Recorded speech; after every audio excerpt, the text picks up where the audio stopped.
What's up guys? I hope you are doing well. I am Veer, welcome to stellar army. तो कैसे हो मेरे दोस्तों? मैं आशा करता हूँ शानदार तरीके से आप लोग अपनी लाइफ को एंजॉय कर रहे हो, अपनी सेहत, फैमिली और पढ़ाई का ध्यान काफी अच्छे से रख रहे हो। आज का डिस्कशन बनाने में मजा आ गया, इतना ही मजा पढ़ाने में लेने वाला हूँ। वीडियो को एंड तक देखिएगा, वो नहीं कहते कि आत्मा तृप्त हो जाएगी अगर वीडियो को एंड तक देखोगे। इतना शानदार डिस्कशन रहने वाला है, बहुत कुछ नया आप लोगों को सीखने को मिलने वाला है और बहुत सारी डिटेल के साथ में रिवीजन भी कराऊंगा बहुत सारे टॉपिक्स का।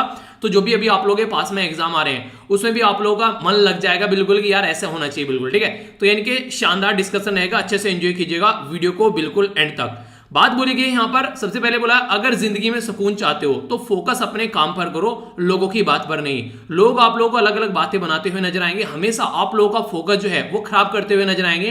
तो इसलिए कभी भी जिंदगी में लगता है कोई फालतू का इंसान जिंदगी में आ रहा है, आप लोगों का फोकस बर्बाद कर रहा है, तो जिंदगी में सबसे ज्यादा इंपॉर्टेंस ओनली दो चीज को देनी है अगर रियलिटी में चाहते हैं आप लोग लाइफ में सक्सेस होना। पहला है टाइम बिल्कुल भी बेकार नहीं करना है, और दूसरा है फोकस। अगर कोई भी इंसान आप लोग की जिंदगी में आप लोग का फोकस इधर उधर करता है उसको तुरंत अपनी लाइफ में से कट डाउन कीजिए, क्योंकि आप लोग अगर काम पर फोकस नहीं कर पाएंगे तो फिर उसी पैटर्न में चलती रहेगी जिंदगी जैसे पैटर्न में चल रही है। तो रियलिटी में अगर चाहते हैं जिंदगी संवारनी तो फोकस पर और अपने टाइम पर फोकस कीजिए, बस दो ही चीजें आप लोगों को सही काम पर पहुंचा देगी। तो इसके लिए आप लोगों को यही काम करना है कि फालतू के लोगों को दुनिया में से हटाइए अपनी, और बाकी अपने काम पर फोकस कीजिए और ना ही उनकी बात को दिल पर लगाइए। लेक्चर सुनने के बाद में लगे यार इस लेक्चर की पीडीएफ होनी चाहिए, काफी शानदार लेक्चर है, तो आप लोग जाकर डाउनलोड कर सकते हैं टेलीग्राम से। तो टेलीग्राम पर आप लोगों को पीडीएफ मिल जाएगी। इसी के साथ में वो भी काफी कुछ यहाँ पर चीजें शेयर की जाती हैं, तो जाकर आप लोग देखेगा। और जिसको आंसर राइटिंग करनी है तो यहाँ पर जाकर क्लिक करना, आंसर राइटिंग ग्रुप में पहुंच जाएगा, तो यहाँ से आप लोग जाकर इसको देखना, ठीक है। कई सारे बच्चे ऐसे हैं जो शानदार तरीके से एक दूसरे का आंसर भी रिवीजन कर रहे हैं, तो इसको जाकर आप लोग देखना, काफी कुछ नया आप लोगों को सीखने को मिलेगा। एक दूसरे का आंसर जरूर रिव्यू किया कीजिए। जो खासकर अब की बार की तैयारी नहीं कर रहे हैं, आगे के लिए तैयारी कर रहे हैं, उनके लिए खासकर मैं बोल रहा हूं। और जो अभी प्रीलिम्स की तैयारी कर रहे हैं वो पूरा, उन्हें कहते हैं कि पूरा बिल्कुल लगकर प्रीलिम्स के पीछे पड़ जाइए। पहले एक छोटी सी न्यूज है, यहाँ पर बात की जा रही है अभी कंगना रनौत जो है यहाँ पर अभी ये कोर्ट में पेश हुई। तो कोर्ट में पेश होने के पहले इनके द्वारा बोला गया था कि ये इस पर्टिकुलर कोर्ट में नहीं जाना चाहती है, क्योंकि ये जो कोर्ट है वो इनके खिलाफ बायस है। जावेद अख्तर जो और इनके बीच में यहाँ पर ये केस चल रहा है, तो यहाँ पर अख्तर साहब के द्वारा जो फाइल किया गया केस इनके खिलाफ, ये सेक्शन 499, ठीक है, इसी के साथ में सेक्शन 500। तो सेक्शन 499 और सेक्शन 500 जो इंडियन पिनल कोड है, आईपीसी यानी कि भारतीय दंड संहिता, तो उसके तहत यहां पर इनके खिलाफ केस चल रहे हैं। तो ये है एक डिफेमेशन का केस है यहाँ पर बेसिकली अगर बात की जाए, ठीक है। और पनिशमेंट फॉर द डिफेमेशन यानी कि सेक्शन 499 बात करता है डिफेमेशन यानी कि किसी की एक तरीके से कि इज्जत पर, किसी की इज्जत को एक तरीके से उछालना, उन्हें कहते हैं कि एक तरीके से मेरी इंसल्ट कर दी। तो जैसे किसी इंसान की इंसल्ट की जाती है, तो अगर कोई पर्टिकुलर पर्सन है वो बोलते हैं कि उसकी मार्केट में एक इज्जत है, तो इसका मतलब ये कि उस पर्टिकुलर इंसान ने अपने आप को उस पोजीशन पर पहुंचा रखा है कि अगर उसके ऊपर कोई एक जरा सी भी बात बोलेगा तो वहां पर उसकी एक तरीके से जो रेपुटेशन है उसको नुकसान पहुंचेगा, और इवन उसकी मार्केट वैल्यू पे भी इंपैक्ट इसका पड़ सकता है। तो यहां पर ये इंडियन पिनल कोड के तहत आप लोगों को देखने को मिलेगा। तो इसके तहत केस चलाया जा रहा है। जब इनके द्वारा बोला गया कि मेरा केस जो है वो ट्रांसफर कर दो दूसरी साइड में कहीं पर दूसरे उसमें कोर्ट में, तो यहां पर बेसिकली इनकी जो ये प्ली है कैंसिल कर दी गई है। बॉम्बे हाई कोर्ट के द्वारा बोला गया कि जो जज अभी आपका केस सुन रहे हैं यहाँ पर ये, ठीक है, मुंबई जो मजिस्ट्रेट के अंदर यहाँ पर, तो बोला गया वो कुछ भी गलत नहीं कर रहे हैं, उनकी एक प्रॉपर जो प्रक्रिया है उसको फॉलो कर रहे हैं, और उसी पैटर्न में आप लोगों को भी यहाँ पर देखना है। कुछ इंपॉर्टेंट बातें अगर मैं आप लोगों को हिस्ट्री पे यहाँ पर बताना चाहूं, हमारी कंट्री में जो इंडियन पिनल कोड है जिसको आप लोग भारतीय दंड संहिता बोलते हैं, ये सबसे पहले कब आया था इसके बारे में आप लोग याद रखिएगा। नॉर्मली इंडियन पिनल कोड हमारी कंट्री में, और ये सारी चीजें जो ऐसी ऐसी हरकतें की गई, ये की गई जब यहां पर 1857 की क्रांति हो गई। 1857 की क्रांति के बाद में बेसिकली ये लगा कि अब देखिए देश में लोग ऐसे हैं कि पता चला फिर से भड़क जाएं, तो यहां पर इनको थोड़ी सांत्वना देनी पड़ेगी। तो उस टाइम पर लॉर्ड कैनिंग थे 1857 से लेके 1862 तक का, बेसिकली जो यहां पर लॉर्ड कैनिंग थे फर्स्ट वॉइसराय, ये भी इंपॉर्टेंट है हिस्ट्री में याद रखिएगा। पहले वॉइसराय कौन थे? वो थे लॉर्ड कैनिंग। तो यहां पर अब क्या हुआ, पहले तो यहां पर ब्रिटिश ईस्ट इंडिया कंपनी होती थी, तो उसको तो बेसिकली लात मारकर भगाया गया, और यहां पर पावर जो दे दी गई वो क्वीन विक्टोरिया के हाथ में दे दी गई, यानी कि अब क्वीन विक्टोरिया जो है वो देखेगी हमारे देश को, ये बातें यहां पर बोलेगी। यहीं से ही निकल कर आया जो इंडियन काउंसिल एक्ट है 1861 का, उसी में से आप लोगों को देखने को मिलेगा निकल कर आया यहां पर इंडियन पिनल कोड। स्टार्टिंग में यहां पर इंडियन पिनल कोड जो 1858 में, इसी के साथ में कोड ऑफ क्रिमिनल प्रोसीजर आया यहां पर ये 1859 यानी कि 1859, और इसी के साथ में फिर जब आगे चलेंगे तो आप लोगों को देखने को मिलेगा हाई कोर्ट वगैरह भी स्टेब्लिश किए गए 1861 में। हालांकि इनमें आगे चल चलकर चेंज होते रहे, वो एक अलग बात है, पर लेकिन ये पैटर्न आप लोग याद रखिएगा यहाँ पर, जो कि आप लोगों को यहाँ पर देखने को मिला है। कई बार इसके ऊपर क्वेश्चन भी पूछ लिए जाते हैं, ठीक है। तो ये basically government of India act आया 1858 का, स्वतंत्रता की जो क्रांति हुई उसके बाद में ये सारी चीजें चेंज की गई। स्लेवरी जो है एक तरीके से इलीगल डिक्लेयर की गई, वो याद रखेगा लॉर्ड कैनिंग के टाइम पर, यानी कि जो स्लेवरी हुआ करती थी उसको भी इलीगल डिक्लेयर कर दिया गया। एक याद रखिएगा जो इंपॉर्टेंट क्वेश्चन आप लोगों से बन सकता है यहां पर हिस्ट्री में, ये है व्हाइट म्यूटिनी। व्हाइट म्यूटिनी क्या थी बेसिकली? देखिए जब ईस्ट इंडिया कंपनी यहां से चली गई तो उसके साथ में काम करने वाले जो लोग थे अंग्रेजों के, तो वो बोलने लगे यार हमारा अब यहां पर मन नहीं लग रहा है। उस टाइम पर खूब लूटा करते थे वो भी, पर लेकिन थोड़ी सी कुछ चीजें चेंज हुई, कुछ सख्ताई की गई, तो उन्होंने क्या किया, उन्होंने बोला कि हमको भी इंडिया के अंदर नहीं रहना है, हमको भी जाने दो। तो जो व्हाइट लोगों के द्वारा बेसिकली विद्रोह किया गया यहां पर, जब वॉयसराय आ गए उसके बाद में यहां पर, तो उनके द्वारा सोचा गया अब यहां से निकला जाए, तो तब वो यहां पर उनके द्वारा प्रोटेस्ट किया गया, तो बड़ी ही आसानी से उनको एक्सेप्ट कर ली गई उनकी मांग, और लॉर्ड कैनिंग ने उनको बोल दिया कि ठीक है जाओ अपनी जिंदगी को मजे लो, ठीक है, कि मौज लो रोज लो, नहीं मिले तो खोज लो। तो यहां पर लॉर्ड कैनिंग साहब थे, उन्होंने उनको जाने दिया, ठीक है। तो ये कुछ बेसिक इन्फॉर्मेशन हो गई, जैसा मैंने बोला था जहां भी मुझे मौका मिलेगा बीच बीच में कुछ आप लोगों का रिवीजन कराता रहूंगा, जहां हिस्ट्री पॉलिटी या कुछ भी, तो यहां पर लॉर्ड कैनिंग के बारे में कुछ इंपॉर्टेंट बातें हम लोगों ने यहां पर जानी, ठीक है। इसी के साथ में ऑफिशियली जो यहां पर डॉक्ट्राइन ऑफ लेफ्ट थी उसको भी यहां पर एक तरीके से खत्म कर दिया, यहां पर एंड कर दिया, जो कि किसके द्वारा लाई गई थी, ये काफी इंपॉर्टेंट है, इसको याद रखना, क्वेश्चन भी आप लोगों के एग्जाम में बन जाएगा। लॉर्ड डलहौजी के द्वारा लाई गई थी doctrine of left. Doctrine of left का क्या मतलब था? उसका मतलब यहां पर बेसिकली ये था कि अगर कोई पर्टिकुलर पर्सन जो है उसका कोई बच्चा नहीं है और उसने कोई बच्चा गोद ले रखा है, तो उसको बेसिकली प्रॉपर उस एरिया का राजा नहीं माना जाएगा। यानी कि उन्होंने बेसिकली बेइज्जती की, जब बच्चा भी पैदा नहीं कर सकते हो तुम लोग, तो फिर क्या आप लोग यहां पर रूल करोगे? तो एक तरीके से काफी उल्टी सीधे तरीके से इंसल्ट की गई, और यहां पर एक एक राज्य को अपने कंट्रोल में लेने की कोशिश की गई। तो यहां पर सबसे पहले जो यहां पर इसके कंट्रोल में आया यहां पर, ये बेसिकली सतारा था। एक इंपॉर्टेंट है याद रखना, अवध जो था वहां पर सारी चीजें सही थी, फिर भी एडमिनिस्ट्रेशन मेल प्रैक्टिस का नाम लेकर यहाँ के आप लोग एडमिनिस्ट्रेशन को ढंग से फॉलो नहीं कर रहे हो, ऐसा नाम लेकर उनके द्वारा उसको हटाया गया। और लॉर्ड डलहौजी के टाइम पर ही ये याद रखिएगा विडो रीमैरिज एक्ट आया 1856 में, ठीक है। इसमें कौन थे इंपॉर्टेंट पर्सनैलिटी जिन्होंने अपना रोल प्ले किया? ईश्वर चंद्र विद्यासागर जी थे, जिन्होंने काफी बड़ा रोल प्ले किया यहां पर। तो ये कुछ बातें हैं जो कि आप लोग यहां पर याद रखिएगा, कई छोटी छोटी बातें बीच बीच में डिस्कस करते रहेंगे और हर एक एग्जाम में आप लोगों को फायदा पहुंचाएगी। ओके, रेगुलर ये 2 वीडियो है जो आप लोग फॉलो कर सकते हैं। अगर करंट अफेयर चाहते हैं आप लोग की मुट्ठी में रहे, तो ये 2 वीडियो आप लोग की मुट्ठी में होनी चाहिए, क्योंकि ये 2 वीडियो कंप्लीट सारी चीजें कवर करेंगे। अगर एक बच्चा बोले सर एक वीडियो देखकर काम चल जाएगा क्या? एक वीडियो देखकर बोलूंगा ठीक है काम चल जाएगा, फिर बोलेगा सर एक वीडियो भी ज्यादा बड़ी बना रखी है, उसको थोड़ा आधा छोटा कर दो, उसमें काम चल जाएगा क्या? इतना आलस अगर दिखाओगे जिंदगी में तो कहां पर जाओगे? आप लोगों को लगता है कि अगर आप लोग पढ़ाई में भी इतना आलस बरतोगे, पूरे दिन में देखेगा 24 घंटे को एक बार एक पर्टिकुलर लिस्ट तैयार करके कि कहां पर टाइम बर्बाद कर रहे हो। पढ़ने में अगर थोड़ा सा टाइम ज्यादा मिल जाए आप लोगों को, कोई ज्यादा थोड़ा सा पढ़ा दे, तो आप लोगों के ऊपर तलवारें चलने लगती हैं। इस तरीके से एग्जाम क्लियर करोगे क्या? आने वाले टाइम में कभी भी नहीं कर पाओगे अगर इसी पैटर्न में चलते रहे। तो थोड़ा सा पढ़ाई के ऊपर फोकस देना स्टार्ट करो, वरना यहीं घूमते रहोगे, कोई मतलब नहीं है इन सब चीजों का। तो थोड़ा सा सीरियस होकर चीजों को देखो, क्या रखा है, थोड़ा सा मेहनत कर लो, थोड़ा ज्यादा पढ़ लो, क्या जा रहा है, थोड़ा सा मर थोड़ी ना जाएगा। आज तक नहीं सुना मैंने कोई ऐसा केस अपने देश में या विदेशों में भी कि कोई इंसान पढ़ता पढ़ता मर गया हो। अगर कोई होगा तो मुझे बताना, मुझे मेल करना, ये है मेल आईडी। अगर आप लोगों को लगे कहाँ है मेल आईडी, मतलब बाद में बताऊंगा वो आप लोगों को लास्ट वाली स्लाइड पे देखने को मिलेगी। अगर कोई ऐसा मिले तो बताना, ठीक है। फालतू की बातें मत किया करो, पढ़ाई पर फोकस किया करो। ओके, आइए बात करते हैं एक एक आर्टिकल के बारे में। यहाँ पर काफी इंपॉर्टेंट एडिटोरियल है यार, मजा आ जाएगा आप लोगों को सुन के।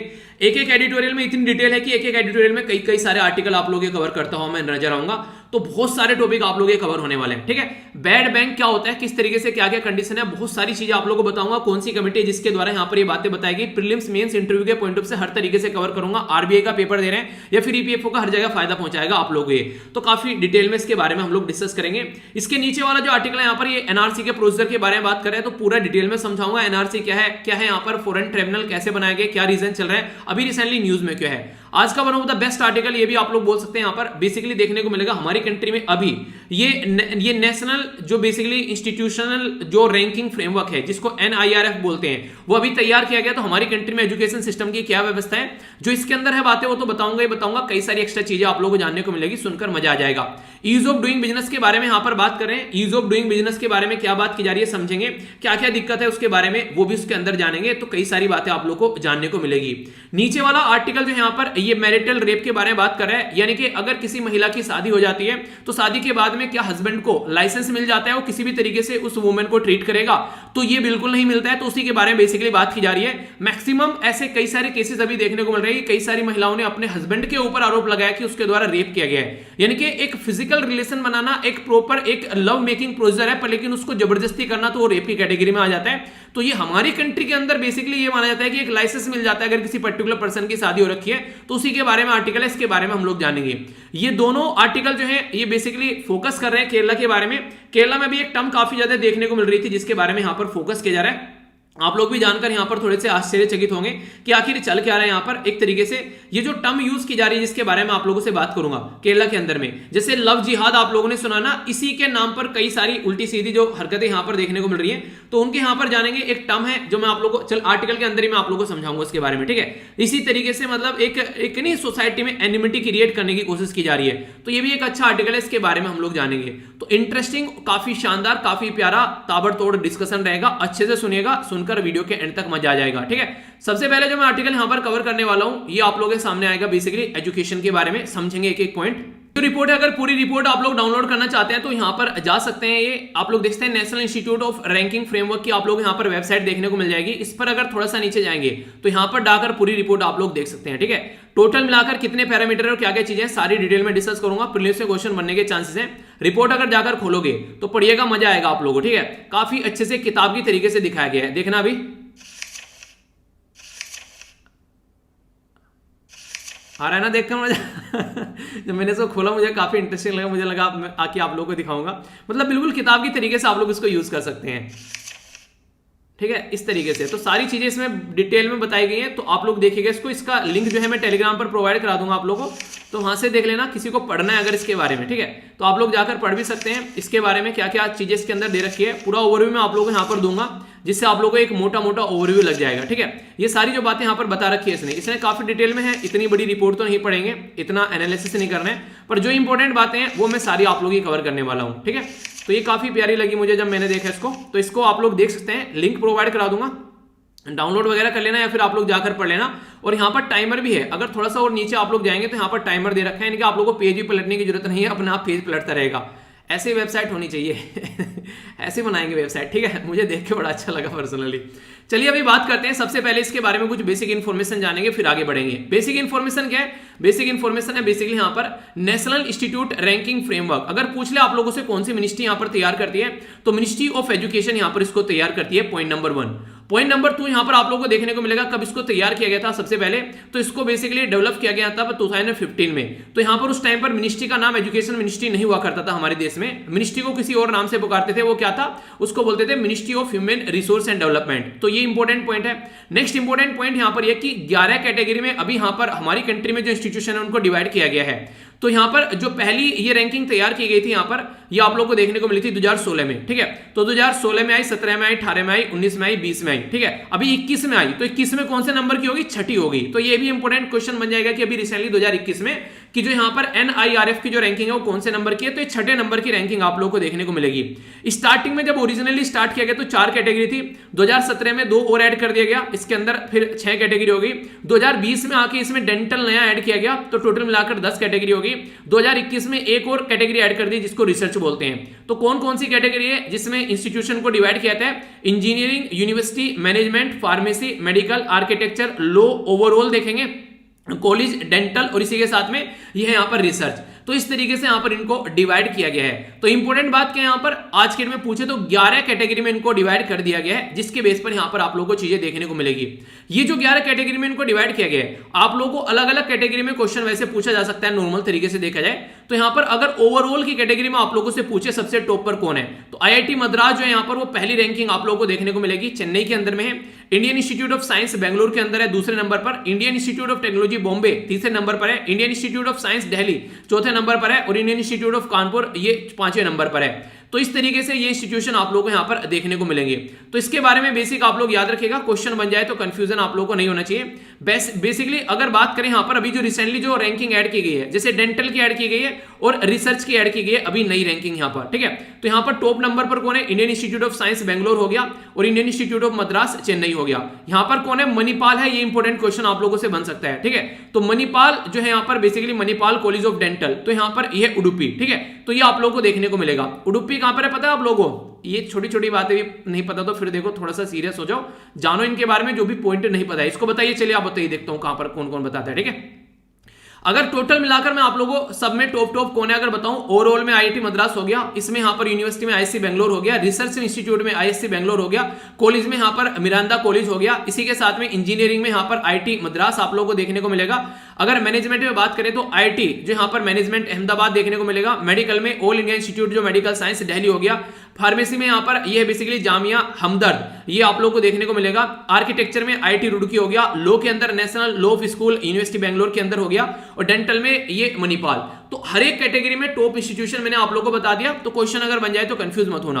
तो यहां पर टोटल मिलाकर कैटेगरी कितनी है? यहां पर इंस्टीट्यूशन की 11 कैटेगरी है, पर इन 11 कैटेगरी को 5 डिफरेंट पैरामीटर पर चेक किया जाता है यहां पर, ये यानी कि ये है पैरामीटर जहां पर देखा जाता है कि कैसी कैसी कैटेगरी यहां पर है, उसमें कहां पर रखा गया है। तो टीचिंग और लर्निंग रिसोर्स के बारे में बात की जा रही है, रिसर्च और फॉर प्रोफेशनल प्रैक्टिस के बारे में बात की जा रही है, एक तरीके से ग्रेजुएशन आउटकम कैसा निकल कर आ रहा है, किस तरीके से यहां पर लोगों तक एक तरीके से आउटरीच हो रही है, एक्सक्लूसिवली कैसे चीजें, किस तरीके से वुमेन का रिप्रेजेंटेशन सबको देखा जाता है, और परसेप्शन कैसा है यहां पर इस पर्टिकुलर जो इंस्टीट्यूशन को लेकर। यानी कि ये वाला जो पिक्चर है आप लोग यहां पर देख सकते हैं। इसमें अगर मैं आप लोगों को यहां पर दिखाना चाहूं स्टार्टिंग में, एक सेकंड,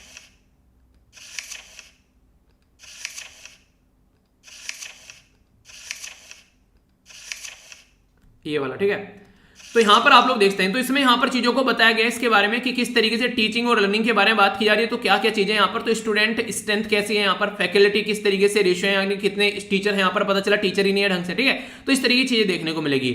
रिसर्च में यहां पर एक तरीके से मैट्रिक देखा जाएगा, किस तरीके से पब्लिकेशन किया जा रहा है, क्या क्या चीजें हैं। ग्रेजुएशन में यहां पर कैसे कैसे हायर एजुकेशन हो, ये सब चीजें देखी जाएगी। इसी के साथ में आउटरीच में बात करें तो किस तरीके से रिप्रेजेंट है, वीडियो का कैसे है यहां पर, इकोनॉमिक सोशल बैकवर्ड कम्युनिटी का कैसे है, वो सारी चीजें देखने को मिलेगी। परसेप्शन कैसा है, पीयर टू पीयर अगर इसके बारे में पूछा जाए कैसी कैसी चीजें देखने को मिल रही है। तो ये सारी बातें आप लोगों को 5 कैटेगरी में इसको रखा गया है, ठीक है। तो कंफ्यूजन नहीं होना चाहिए, ये याद रखिएगा 5 कैटेगरी यहां पर अगर क्वेश्चन आप लोगों से बन जाए, ठीक है। तो ये बेसिक होगी इसके बारे में इंफॉर्मेशन। अब यहां पर अगर मैं आप लोगों से बातें करूं आर्टिकल के बारे में, तो अब राइटर क्या बोलते हैं वो समझ लेते हैं। ये सारी चीजें जाकर मत ढूंढिएगा, कुछ नहीं मिलेगा वहां पर जो अभी मैंने अब तक आप लोगों को बताया, यानी कि ये जो चीजें मैंने सारी बताई हैं ये आप लोगों को आर्टिकल के अंदर कुछ नहीं मिलेगी, ठीक है। ये सारी एक्स्ट्रा चीजें हैं। अब जो मैं आप लोगों को बताने जा रहा हूं वो चीजें आप लोगों को आर्टिकल के अंदर देखने को मिलेगी। यहां पे समझते हैं इसको। आर्टिकल के अंदर ये बोला गया कि यार अभी हम लोगों ने एक रैंकिंग प्रस्तुत की जिसको बोलते हैं नेशनल इंस्टीट्यूट रैंकिंग फ्रेमवर्क। तो इसके अंदर अगर आप लोग देखिएगा तो ये 9 सितंबर को प्रस्तुत की गई यूनियन एजुकेशन मिनिस्ट्री के द्वारा। तो इसमें यह बोला गया कि यहां पर सबसे बड़ी जो दिक्कत देखने को मिल रही है वो ये है कि जो टॉप रैंकिंग के इंस्टीट्यूशन है उनके बारे में अगर आप लोग बात करते हैं वो सही है, वो काफी अच्छे लेवल पर है, पर लेकिन जो नीचे वाले रह गए यहां पर उनके बारे में आप लोग क्या बात करेंगे। यानी कि ऊपर वालों में और नीचे वालों में बहुत ज्यादा डिफरेंस है, बिल्कुल ऐसे ही जैसे अमीरी और गरीबी में आप लोगों को फर्क देखने को मिलता है। आखिर यहां पर क्यों लगा हमारे देश में भी कोई ऐसी रैंकिंग प्रस्तुत करनी चाहिए जब बहुत ज्यादा बेइज्जती हो गई academic ranking of the world university time higher education ranking, इसी के साथ में क्वारिकल जो साइमंड जो क्यूएस रैंकिंग जिसको बोलते हैं, इनमें जब हमारी रैंकिंग यहां पर निकाल कर लाए गए तो हमारी कंट्री की रैंकिंग जो है नीचे से हम लोग टॉप करते हुए नजर आए। तो बेइज्जती लगी कि यार ऐसा कुछ होना चाहिए, हमारे देश में हमारी रैंकिंग होनी चाहिए ताकि चीजों को सुधार सके। तो फिर ये रैंकिंग का सिस्टम इनके द्वारा स्टार्ट किया गया। तो इसमें क्या क्या चीजें यहां पर अभी देखने को मिल रही है। रैंकिंग के बारे में अगर बात करें तो काफी कुछ यहां पर फायदा रहता है। अगर मैं आप लोग को बोल दूं कि टॉप 5 ये वाले कॉलेज है, टॉप 5 ये वाली यूनिवर्सिटी है, इसमें जाकर आप लोग एडमिशन ले लेना, तो यहां पर एक तरीके से वो पता चलेगा कि इनकी रैंकिंग के बेस पर तो बच्चों को हेल्प रहती है स्कूल चूज करने में, फैकल्टी को भी हेल्प रहती है कि हाँ किस में जाकर पढ़ाना है, कहां पर अच्छा खासा सैलरी मिलेगी और अच्छा माहौल मिलेगा। इसी के साथ में जो इंप्लॉय है दूसरे उनको फायदा रहेगा। ये सारी चीजें यहां पर पता चल जाती है जब कोई रैंकिंग तैयार की जाती है तो उसके बेस पर चीजें देखने को मिलेगी। इसी के साथ में रिसर्च क्या हो रही है यूनिवर्सिटी के अंदर, उसके लिए फंडिंग भी यहां पर काफी ज्यादा देखने को मिलेगी आप लोगों को। कैंपस के अंदर हायर करने की कंपनी वहीं पर ही जाएंगी जहां पर उसकी रैंकिंग अच्छी है, वो बोलेंगे इन्हीं रैंकिंग वाले इंस्टीट्यूशन में से हम लोग को अपनी कंपनी के लिए इंप्लॉय को हायर करना है। तो यहां पर काफी अच्छे लेवल पर प्लेसमेंट भी होता हुआ आप लोग को नजर आएगा। इसी के साथ में कंपटीशन प्रमोट किया जाता है इंस्टीट्यूशन के बीच में। अगर रैंकिंग रहती है तो एक इंस्टीट्यूशन बोलता है वो मैं इससे आगे निकलूंगा, और इस तरीके से दोनों के बीच में आप लोगों को रस्साकसी होती हुई नजर आएगी। अगर आगे बात करूं यहां पर पॉलिसी के बारे में, तो देखिए यहां पर गवर्नमेंट को काफी फायदा होता है। एक तो ऑटोनॉमी दे दी जाती है उन इंस्टीट्यूशन को जो लग रहा है अच्छा काम कर रहे हैं, पावर दी जाती है अपना खुद से वो अपने बेस पर कोई ओपन या फिर डिस्टेंस लर्निंग के प्रोग्राम चला सकते हैं। इसी के साथ में ये भी उनको दिया जाता है कि वो किसी फॉरेन यूनिवर्सिटी के साथ में भी कोलैबोरेट कर सकते हैं। तो ये सारी जो इस तरीके से यहां पर पॉलिसी, रैंकिंग और प्रिविलेज, ऑटोनॉमी जो दी जाती है ये टॉप इंस्टीट्यूशन को दी जाती है। तो ये आप लोगों को यहां पर देखने को मिलेगा। तो ये भी एक काफी इंपॉर्टेंट पॉइंट आप लोग यहां पर बोल सकते हैं अगर आंसर राइटिंग में आप लोग को यूज करना है। अभी जो दिक्कत वाली बात है वो यहां से स्टार्ट होने वाली है। बोला यह जा रहा है कि अगर आप लोग रैंकिंग को यहां पर ध्यान में रखकर चले, 2020 की रैंकिंग को अगर आप लोग देखें ढंग से, तो यहां पर जो स्कोर किया गया, यहां पर जिनकी परफॉर्मेंस थी यहां पर कंट्री के अंदर अगर बात करें बेस्ट रैंकिंग में, तो 92.16% के करीब जो रिसर्च परफॉर्मेंस है वो आप लोग यहीं से निकल कर आएगी। अगर टॉप 10 के अंदर जाएंगे, 10th नंबर की अगर बेस्ट यूनिवर्सिटी के बारे में बात करेंगे, तो ये 92 से घटकर सीधा 60% आ गया। अगर आप लोग लास्ट 50 पर जाएंगे तो ये सीधा यहां से घटकर 20% जो है यहां पर, अगर 20 या फिर 50 पर जाएंगे तो ये 50 और 28% आ गया। यानी कि अगर 100वें नंबर की आप लोग यूनिवर्सिटी के बारे में बात करेगा तो ये 4.35 पर आप लोग को देखने को मिलेगा। इतना लो लेवल का यहां पर चीजें हो जाती हैं। और जब बात करें यहां पर 935 यूनिवर्सिटी है, तो यहां पर जब 935वें नंबर की यूनिवर्सिटी होगी वहां पर क्या लेवल होगा आप लोग अंदाजा लगाइए। तो बोला यह गया है कि चाहे रिसर्च के बारे में बात करें, चाहे फंड के बारे में बात करें, चाहे सैलरी के बारे में बात करें, टॉप यूनिवर्सिटी और जो बॉटम की यूनिवर्सिटी है यानी कि पहले नंबर की यूनिवर्सिटी और 935वें नंबर की यूनिवर्सिटी में इतना डिफरेंस नजर आएगा कि कोई बोल नहीं सकता कि कहीं एग्जिस्ट भी करती है क्या ये वाली यूनिवर्सिटी। बिल्कुल कहानी खराब आप लोगों को यहां पर देखने को मिलेगी। तो उसके ऊपर काम करना काफी ज्यादा जरूरी है। एवरेज एनुअल जो एक्सपेंडिचर यानी कि जो खर्चा किया जाता है टीचर्स की सैलरी के ऊपर, वो काफी इंपॉर्टेंट क्वेश्चन आप लोगों को यहां से बन सकता है। यानी कि टीचर की सैलरी के ऊपर जो खर्चा किया जाता है, ये यहां पर टॉप जो 10 यूनिवर्सिटी है उसमें 391 करोड़ यानी कि 391 करोड़ यहां पर खर्च किए जाते हैं ओनली सैलरी के ऊपर। अगर बात करें 41 से लेकर 50 तक की रैंक के बीच में जो इंस्टीट्यूशन है वहां पर 119 करोड़ खर्च किए जाते हैं। अगर आप लोग नीचे की रैंक के देखेंगे 90 से लेके 100 के बीच में जाएंगे तो ओनली 79 करोड़ सैलरी पर खर्च किए जाते हैं। यानी कि यहां पर जो टीचर होगा वो 4 लाख रुपए, 5 लाख रुपए, 10 लाख रुपए महीना ले रहा होगा, और यहां पर जो टीचर होगा वो 30,000 रुपए, 40,000 रुपए, 50,000 रुपए में पढ़ा रहा होगा।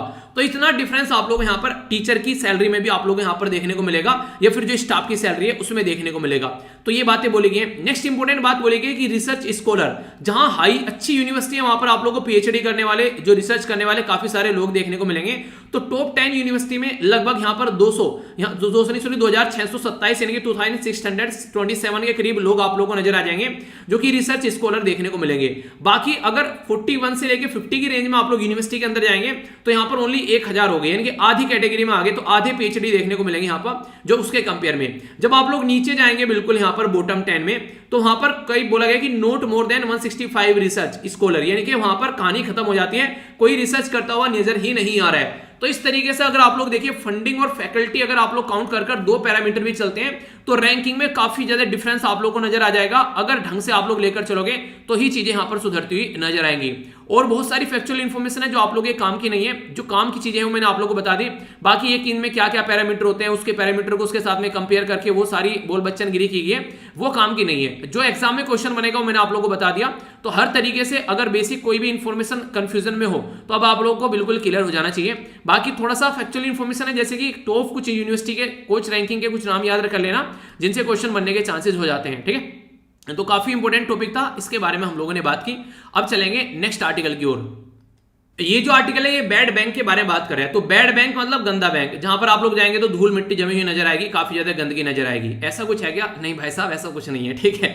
बैड बैंक का मतलब जो होता है जब कोई पर्टिकुलर बैंक जो रहता है उस बैंक के अंदर में जब काफी ज्यादा एनपीए हो जाता है। एनपीए बोलते हैं नॉन परफॉर्मिंग एसेट्स, यानी कि जब वो किसी को लोन देता है और लोन देने के बाद में वहां से पैसा वापस नहीं आए, उस पैसे को रिकवर करने का जो काम करेगा वो बैड बैंक होगा। यानी कि जिसमें से पैसा जा रहा है, जिसका पैसा डूब गया, वो बैड बैंक नहीं है। जो उसमें से रिकवर करेगा उस पैसे को जिसको दे रखा है वो बैड बैंक कहलाएगा। यानी कि बैड पैसा जो हो गया उसको रिकवर करने वाला बैंक जो है वो बैड बैंक कहलाएगा।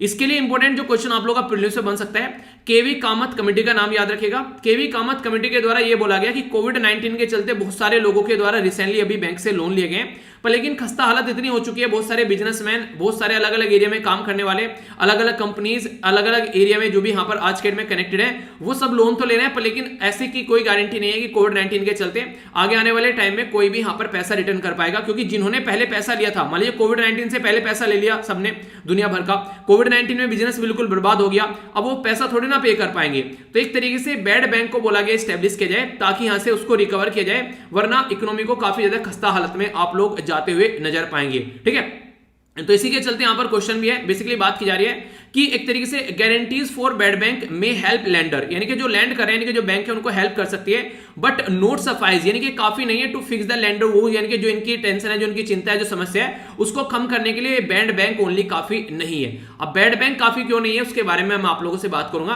पहले आप लोग यहां पर इसको समझिए। अगर क्वेश्चन आप लोगों से कोई पूछ ले कि फाइनेंशियल स्टेबिलिटी रिपोर्ट किसके द्वारा प्रस्तुत की जाती है, तो इंपॉर्टेंट क्वेश्चन बन जाएगा आरबीआई के द्वारा प्रस्तुत की जाती है। डायरेक्ट ये क्वेश्चन पूछा जा चुका है एग्जाम में। ठीक है, बैड बैंक का कॉन्सेप्ट के बारे में बात की, यहां पर किसने सपोर्ट किया, यहां पर तो केवी कामत कमेटी के द्वारा बोला गया रिसेंटली, और बाकी का यहां पर आरबीआई के द्वारा प्रस्तुत किया जाता है यहां पर ये फाइनेंशियल स्टेबिलिटी रिपोर्ट। इसके द्वारा ये बोला गया आरबीआई के द्वारा, यार अभी फिलहाल ना जो एनपी है वो लगभग 13.5% हो गया एडवांस सितंबर के महीने में, जबकि सितंबर 2020 में ये ओनली 7.5 था, यानी कि काफी बुरी दिक्कत देखने को आगे आने वाले टाइम में मिलने वाली है। तो इसलिए सतर्क हो जाना चाहिए हम लोगों को। तो यहां पर एनपीए बनता कैसे, जैसे मैंने बताया, कोई पर्टिकुलर पर्सन गया, कोई पर्टिकुलर कंपनी गई यहां पर बैंक के लिए लोन लेने, ठीक है, बैंक के लिए लोन लेने गई, पर लेकिन हुआ क्या, मार्केट में कंडीशन ऐसी देखने को मिली, कंपटीशन की वजह से या फिर कोई क्राइसिस की वजह से दिक्कत आ गई काफी ज्यादा, और फिर ये जो पैसा लेके गया था वो पैसा ये रिटर्न नहीं कर पाया। अगर पैसा रिटर्न नहीं कर पाया तो ये एनपी हो गया, यानी कि एक तरीके से पैसा तो पैसा, वो यहां पर इंटरेस्ट भी नहीं दे पा रहा है। ठीक है, एक तरीके से जो लोन लेके गया है, तो इसकी वजह से दिक्कत होगी। अगर काफी अच्छा खासा कमाता, सारी चीजें सही चलती, तो इसका मतलब ये होता है कि रिटर्न भी करता, सारी चीजें अच्छी होती, पर लेकिन अगर ये बर्बाद हो जाए तो फिर यहां पर बैंक के ऊपर इंपैक्ट पड़ेगा। और इंपॉर्टेंट बात क्या है, ये बिल्कुल ऐसी है जैसे कि आप लोग ए पर्सन हो गए, एक बी पर्सन हो गए, एक सी पर्सन हो गया। ठीक है, आप लोगों के पास में बहुत अच्छा खासा पैसा है, ये बेसिकली बी ने लिया और बी ने लेके सी को दे दिया। ठीक है, पता चला सी ने वापस नहीं किया, तो बी की क्या हालत होगी। तो ये बी वो बैंक है जो कि आप लोग पैसा रखते हैं बैंक में, और ये किसी कॉर्पोरेट को दे देता है, और ये कॉर्पोरेट के अंदर जो पैसा है मान लीजिए डूब गया, तो बैंक पैसा कहां से लाएगा, तो बैंक की तो खस्ता हालत हो जाएगी। तो एक लिंक खराब होता हुआ यहां पर नजर आता है। तो इस तरीके से अगर बोला जाए तो टोटल मिलाकर अगर देखें, अभी रिकवर करने की बात की जा रही है 2 लाख करोड़ वर्थ जो बैड लोन है यहां पर, जो कि एनपीए हो चुके हैं उसको, और इसके चलते गवर्नमेंट प्रोवाइड कराएगी एक तरीके से हेल्प भी यहां पर आने वाले 5 साल में। तो यहां पर 30,000 के करीब 30,000 करोड़ के करीब अभी फिलहाल बात की जा रही है कि गारंटी दी जा रही है। तो सेंटर बाय करेगा बैड लोन ताकि बैंक की खस्ता हालत को सुधारा जा सके। तो ये बातें बोली गई थी बजट में, कि बजट बोला गया था 2021-22 का। बजट वाली वीडियो मैंने बना रखी थी, आप लोगों ने देखी होगी। देखिए आप लोगों को बोलता हूं, ये सारी जो वीडियो होती है ना, खासकर इस तरीके की बजट की, इकोनॉमिक सर्वे की, ये छोटी छोटी वीडियो रहती है, पर लेकिन आप लोग ये क्वेश्चन बन जाते हैं। ईपीएफओ में एक ही क्वेश्चन पूछा गया, वही आप लोगों को उस वीडियो से आ गया, 30 मिनट की वीडियो बना रखी है ऑलरेडी। ठीक है, समझ सकते हैं आप लोग। तो छोटी सी एक वीडियो आप लोग देखने में कुछ नहीं बिगड़ रहे हैं अगर आप लोग का क्वेश्चन इस तरीके से तैयार हो जा रहे हैं। ठीक है, अब बात करते हैं यहां पर क्या न्यूज में और किसकी वजह से यहां पर दिक्कत में। तो बैड बैंक के बारे में समझ लिया, अभी यहां पर ये न्यूज में क्यों आ गया वो समझ लेते हैं। अभी गवर्नमेंट के द्वारा यहां पर एक सिस्टम तैयार किया गया है, ठीक है, जिसमें national assist reconstruction company limited बनाई गई है। ठीक है, ये मिलकर काम करेगी यहां पर बेसिकली किस तरीके से अभी बैड लोन को कवर किया जा सकता है। ठीक है, तो इसका नाम है NARCL। तो ये अभी बनाई गई है एक नया न्यू बैड बैंक आप लोग बोल सकते हैं, तैयार की जा रही है, जिसका अनाउंसमेंट किया गया था बजट के अंदर में, ताकि रिसेंटली अभी 30,600 करोड़ के करीब जो है यहां पर बेसिकली उसको यहां पर निकाला जा सके। तो इसके ऊपर फोकस किया जा रहा है। अभी मैंने बताया न्यू बैड बैंक जो स्ट्रक्चर है यहां पर, ये एनपीए को बेसिकली रिकवर करने का काम करेगी ताकि इंडियन बैंकिंग सिस्टम को सुधारा जा सके। तो यहां पर NARCL यानी कि नेशनल एसेट्स रिकंस्ट्रक्शन जो कंपनी लिमिटेड है, उसके बारे में अगर बात करें, ये इनकॉर्पोरेट करके बेसिकली जो बनाई गई है, ये कंपनी एक्सेस को निकालकर लाया गया है। ठीक है, तो इसके चलते इसको लाइसेंस कौन देता है, तो याद रखिएगा आरबीआई लाइसेंस देता है एसेट रिकंस्ट्रक्शन कंपनी को, तो लाइसेंस आरबीआई देता है। तो बैड बैंक ऐसा नहीं है कि आप लोग बैड बैंक से जाकर लोन ले सकते हो, नहीं, ये कुछ ऐसा नहीं है कि आप लोग यहां पर जाकर अपना पैसा जमा कर सकते हो, नहीं, इसके लिए नहीं है। ये बेसिकली जो पैसा डूब गया है उस पैसे को रिकवर करने का काम करेगा। अगर नॉर्मल भाषा में समझाऊं तो मान लीजिए आप लोगों ने किसी पर्टिकुलर पर्सन को पैसा दिया, आप लोगों का पैसा डूब गया, आप लोगों को कोई दोस्त है जो कि बाहुबली टाइप का है, गुंडा टाइप का है, आप लोग बोलेंगे यार वहां से पैसा दिला दे मुझे तो, और यार इसका 5% तू रख लियो, अगर मेरा पैसा उसने रिटर्न कर दिया तो बोलेगा ठीक है यार मेरा क्या बिगड़ रहा है। तो इस तरीके से समझिए उसका भी फायदा होगा। तो जो बैड बैंक बनाए जा रही है कंपनी, तो इनको भी कुछ परसेंटेज आप लोग को देखने को मिलेगा, इनका फायदा होता हुआ नजर आएगा। NARCL जो है ये एक्वायर करेगी यहां पर 2 लाख करोड़ के करीब वेरियस कमर्शियल बैंक से डिफरेंट फेजेस में, और फिर उसको आगे लेकर चलेगी। पब्लिक सेक्टर बैंक जो है वो रिमेन रहेंगे यहाँ पर 51% ओनरशिप इसके अंदर, इस कंपनी के अंदर, क्योंकि जो decision end of the day लिया जाएगा वो पब्लिक सेक्टर बैंक के द्वारा ही यहाँ पर लिया जाएगा। तो इसके अंदर पब्लिक सेक्टर बैंक जो रहेंगे 51% के ओनर रहेंगे, ठीक है। तो ऐसी बात है, इंपॉर्टेंट है। इसी के साथ में एक है यहाँ पर IDRCL, ठीक है, इसको बोलते हैं Indian debt resolution company limited. तो ये क्या रहेगी यहाँ पर, एक तरीके से सेल करेगी जो स्ट्रेस होता है, जो यहाँ पर देखिए वहां से निकाल कर लेकर आएगा ये और फिर सेल करेगा ये। तो इसका मतलब NARCL और IDRCL, तो दोनों का स्ट्रक्चर कॉम्बिनेशन बना के पूरा प्रोसीजर फॉलो करेंगे, ठीक है। यानी कि दो कंपनी देखने को मिल रही है, ये वाली बेचने वाली हो गई और ये वाली बैंक से लेने वाली होगी। तो दोनों मिलकर यहां पर बेसिकली इसके ऊपर काम करेंगे। तो ये क्या गारंटी देंगे अगर दोनों मिलकर काम करेंगे, तो ये दोनों मिलकर ये बोल रहे हैं कि जो बैड बैंक है यहां पर बेसिकली जो इनको बोला गया, सबसे पहले परचेज करेंगे यहां पर एक तरीके से बैंक से जो भी इनका NPA हो गया ये परचेज करेंगे, और उसका 15% तो तभी इनको तुरंत कैश में दे देंगी बैंक को, ताकि बैंक थोड़ा आगे लेकर चल सके। बचा हुआ जो रहेगा यहाँ पर 85% जो है वो सिक्योरिटी एक तरीके से रिसिप्ट के तौर पर यहाँ पर दिया जाएगा इनको आने वाले टाइम में। यानी कि अभी इनके पास में पैसा तो होगा नहीं, तो जितना ये रिकवर करते रहेंगे उसके बेस पर चीजों को लेकर आगे चलते रहेंगे, और उसी के बेस पर फिर इसको यहां पर इंप्लीमेंट करते रहेंगे। अगर बैंकिंग की तैयारी कर रहे हैं आप लोग, तो वहां पर भी आप लोगों से कॉन्सेप्ट इवन इंटरव्यू भी आप लोगों से पूछे जा सकते हैं, ठीक है। तो कंफ्यूजन नहीं रखना है आप लोगों को। अभी बात करें सिक्योरिटी रिसिप्ट के बारे में, कहां पर मेंशन है, तो सरफाइसी के बारे में सुना है ना आप लोगों को, इसको बोलते हैं नाम है लंबा थोड़ा सा, ठीक है, SARFAESI, मतलब क्या इसका, इसको बेसिकली बोलते हैं securitisation reconstruction of financial assist and enforcement of security interest. ये सरफाइसी एक्ट लाया गया था 2002 में, ठीक है, बैंकिंग सिस्टम को इंप्रूव करने के लिए। तो इसमें यहां पर बेसिकली जो सिक्योरिटी रिसिप्ट है इसके बारे में मेंशन किया हुआ है। तो एक तरीके से एसेट जो रहेगा उसको सोल्ड किया जाएगा IDRCL के द्वारा, और फिर कमर्शियल बैंक को जो है उनका जो भी बचा हुआ पैसा है वो पे किया जाएगा। अगर ये ऐसा करने में सक्सेसफुल नहीं हो पाते हैं, ये जो कंपनी बनाई गई है, तो गारंटी लेती है गवर्नमेंट, आने वाले 5 साल के लिए यहां पर कम से कम गवर्नमेंट इन चीजों को फॉलो करेगी। यानी कि बैंक को डूबने नहीं दिया जाएगा, बैंक डूब गया तो खस्ता हालत होगी। तो इसलिए यहां पर मिलकर काम करने की बात की जा रही है, एक तरीके से हेल्प करने की बात की जा रही है, ठीक है। तो ये काफी इंपॉर्टेंट है, यहां पर इसके बारे में याद रखिएगा। अब यहां पर आप लोगों को सुनने में तो लग रहा होगा यार अच्छी चीज है, इसको इंप्लीमेंट कर देना चाहिए, फिर दिक्कत क्या है, आखिर क्या दिक्कत निकल कर आ रही है। दिक्कत यार यहां पर यह है कि जो पब्लिक सेक्टर बैंक होते हैं ना, एक तो यहां पर जो पॉलिटिशियन है, जो ब्यूरोक्रेट है, काफी इंटरफेरेंस रहता है। कल को किसानों का लोन माफ कर दो, जरा सी देर में बैंक को बोल देंगे, अब बैंक डूब गया लोन माफ करते करते, तो उसकी गारंटी कौन लेगा, ये सारी दिक्कतें देखने को मिलती है। इसके अंदर प्रोफेशनलिज्म नहीं देखने को मिलेगा। प्राइवेट बैंक के अंदर सारी चीजें सिस्टमेटिक वे में की जाती है, उनको प्रॉफिट के काम करना होता है, पर लेकिन यहाँ पर पॉलिटिक्स को ध्यान में रखते हुए मैक्सिमम काम किए जाते हैं, ठीक है। कई बार नॉर्म्स वगैरह प्रॉपर फॉलो नहीं किए जाते हैं, दिक्कत देखने को मिलेगी। तो bad bank is a good idea, पर लेकिन इंप्लीमेंटेशन कैसे करना है वो देखने वाली बात होगी, ठीक है। तो स्ट्रक्चरल प्रॉब्लम है इसके अंदर बैंकिंग सिस्टम के अंदर, और इसी के साथ में रिफॉर्म भी किया जाए अकॉर्डिंगली, जैसे जैसे चीजें आगे बढ़ती रहे। तो इन सब चीजों पर ध्यान देकर आप लोगों को चलना पड़ेगा। तो इंपॉर्टेंट आर्टिकल था, कंफ्यूजन आना बिल्कुल भी नहीं है, अगर क्वेश्चन बन जाए तो माइंड में क्लैरिटी होनी चाहिए, ठीक है। तो ये होगी इसके बारे में बेसिक इन्फॉर्मेशन। अब आगे चलेंगे नेक्स्ट आर्टिकल के बारे में। ये एक छोटा सा आर्टिकल है, थोड़ा सा इसके बारे में समझ लेते हैं। अगर सबसे पहले आप लोगों से पूछे कोई ease of doing business ranking तैयार कौन करता है, तो याद रखना ये वर्ल्ड बैंक तैयार करता है, ठीक है। वर्ल्ड बैंक के हिसाब से अगर माने अभी लेटेस्ट जो रैंकिंग है हमारी, वो लगभग आप लोगों को 63 यहां पर देखने को मिलेगी, ठीक है। इस रैंकिंग को याद रखना। तब से हमारी ये पोजीशन है यहाँ पर 63 यहाँ पर, तब से यहाँ पर अभी फिलहाल पब्लिश नहीं की गई है अभी रिसेंटली अगर बात करें। इसके पीछे भी बताऊंगा क्या रीजन है। 2014 में यहाँ पर रैंक थी यहाँ पर 142 पर, लेकिन अभी 63 हो गई हमारी जो कंट्री की रैंकिंग है, ठीक है। तो ये इंपॉर्टेंट पॉइंट है, याद रखेगा।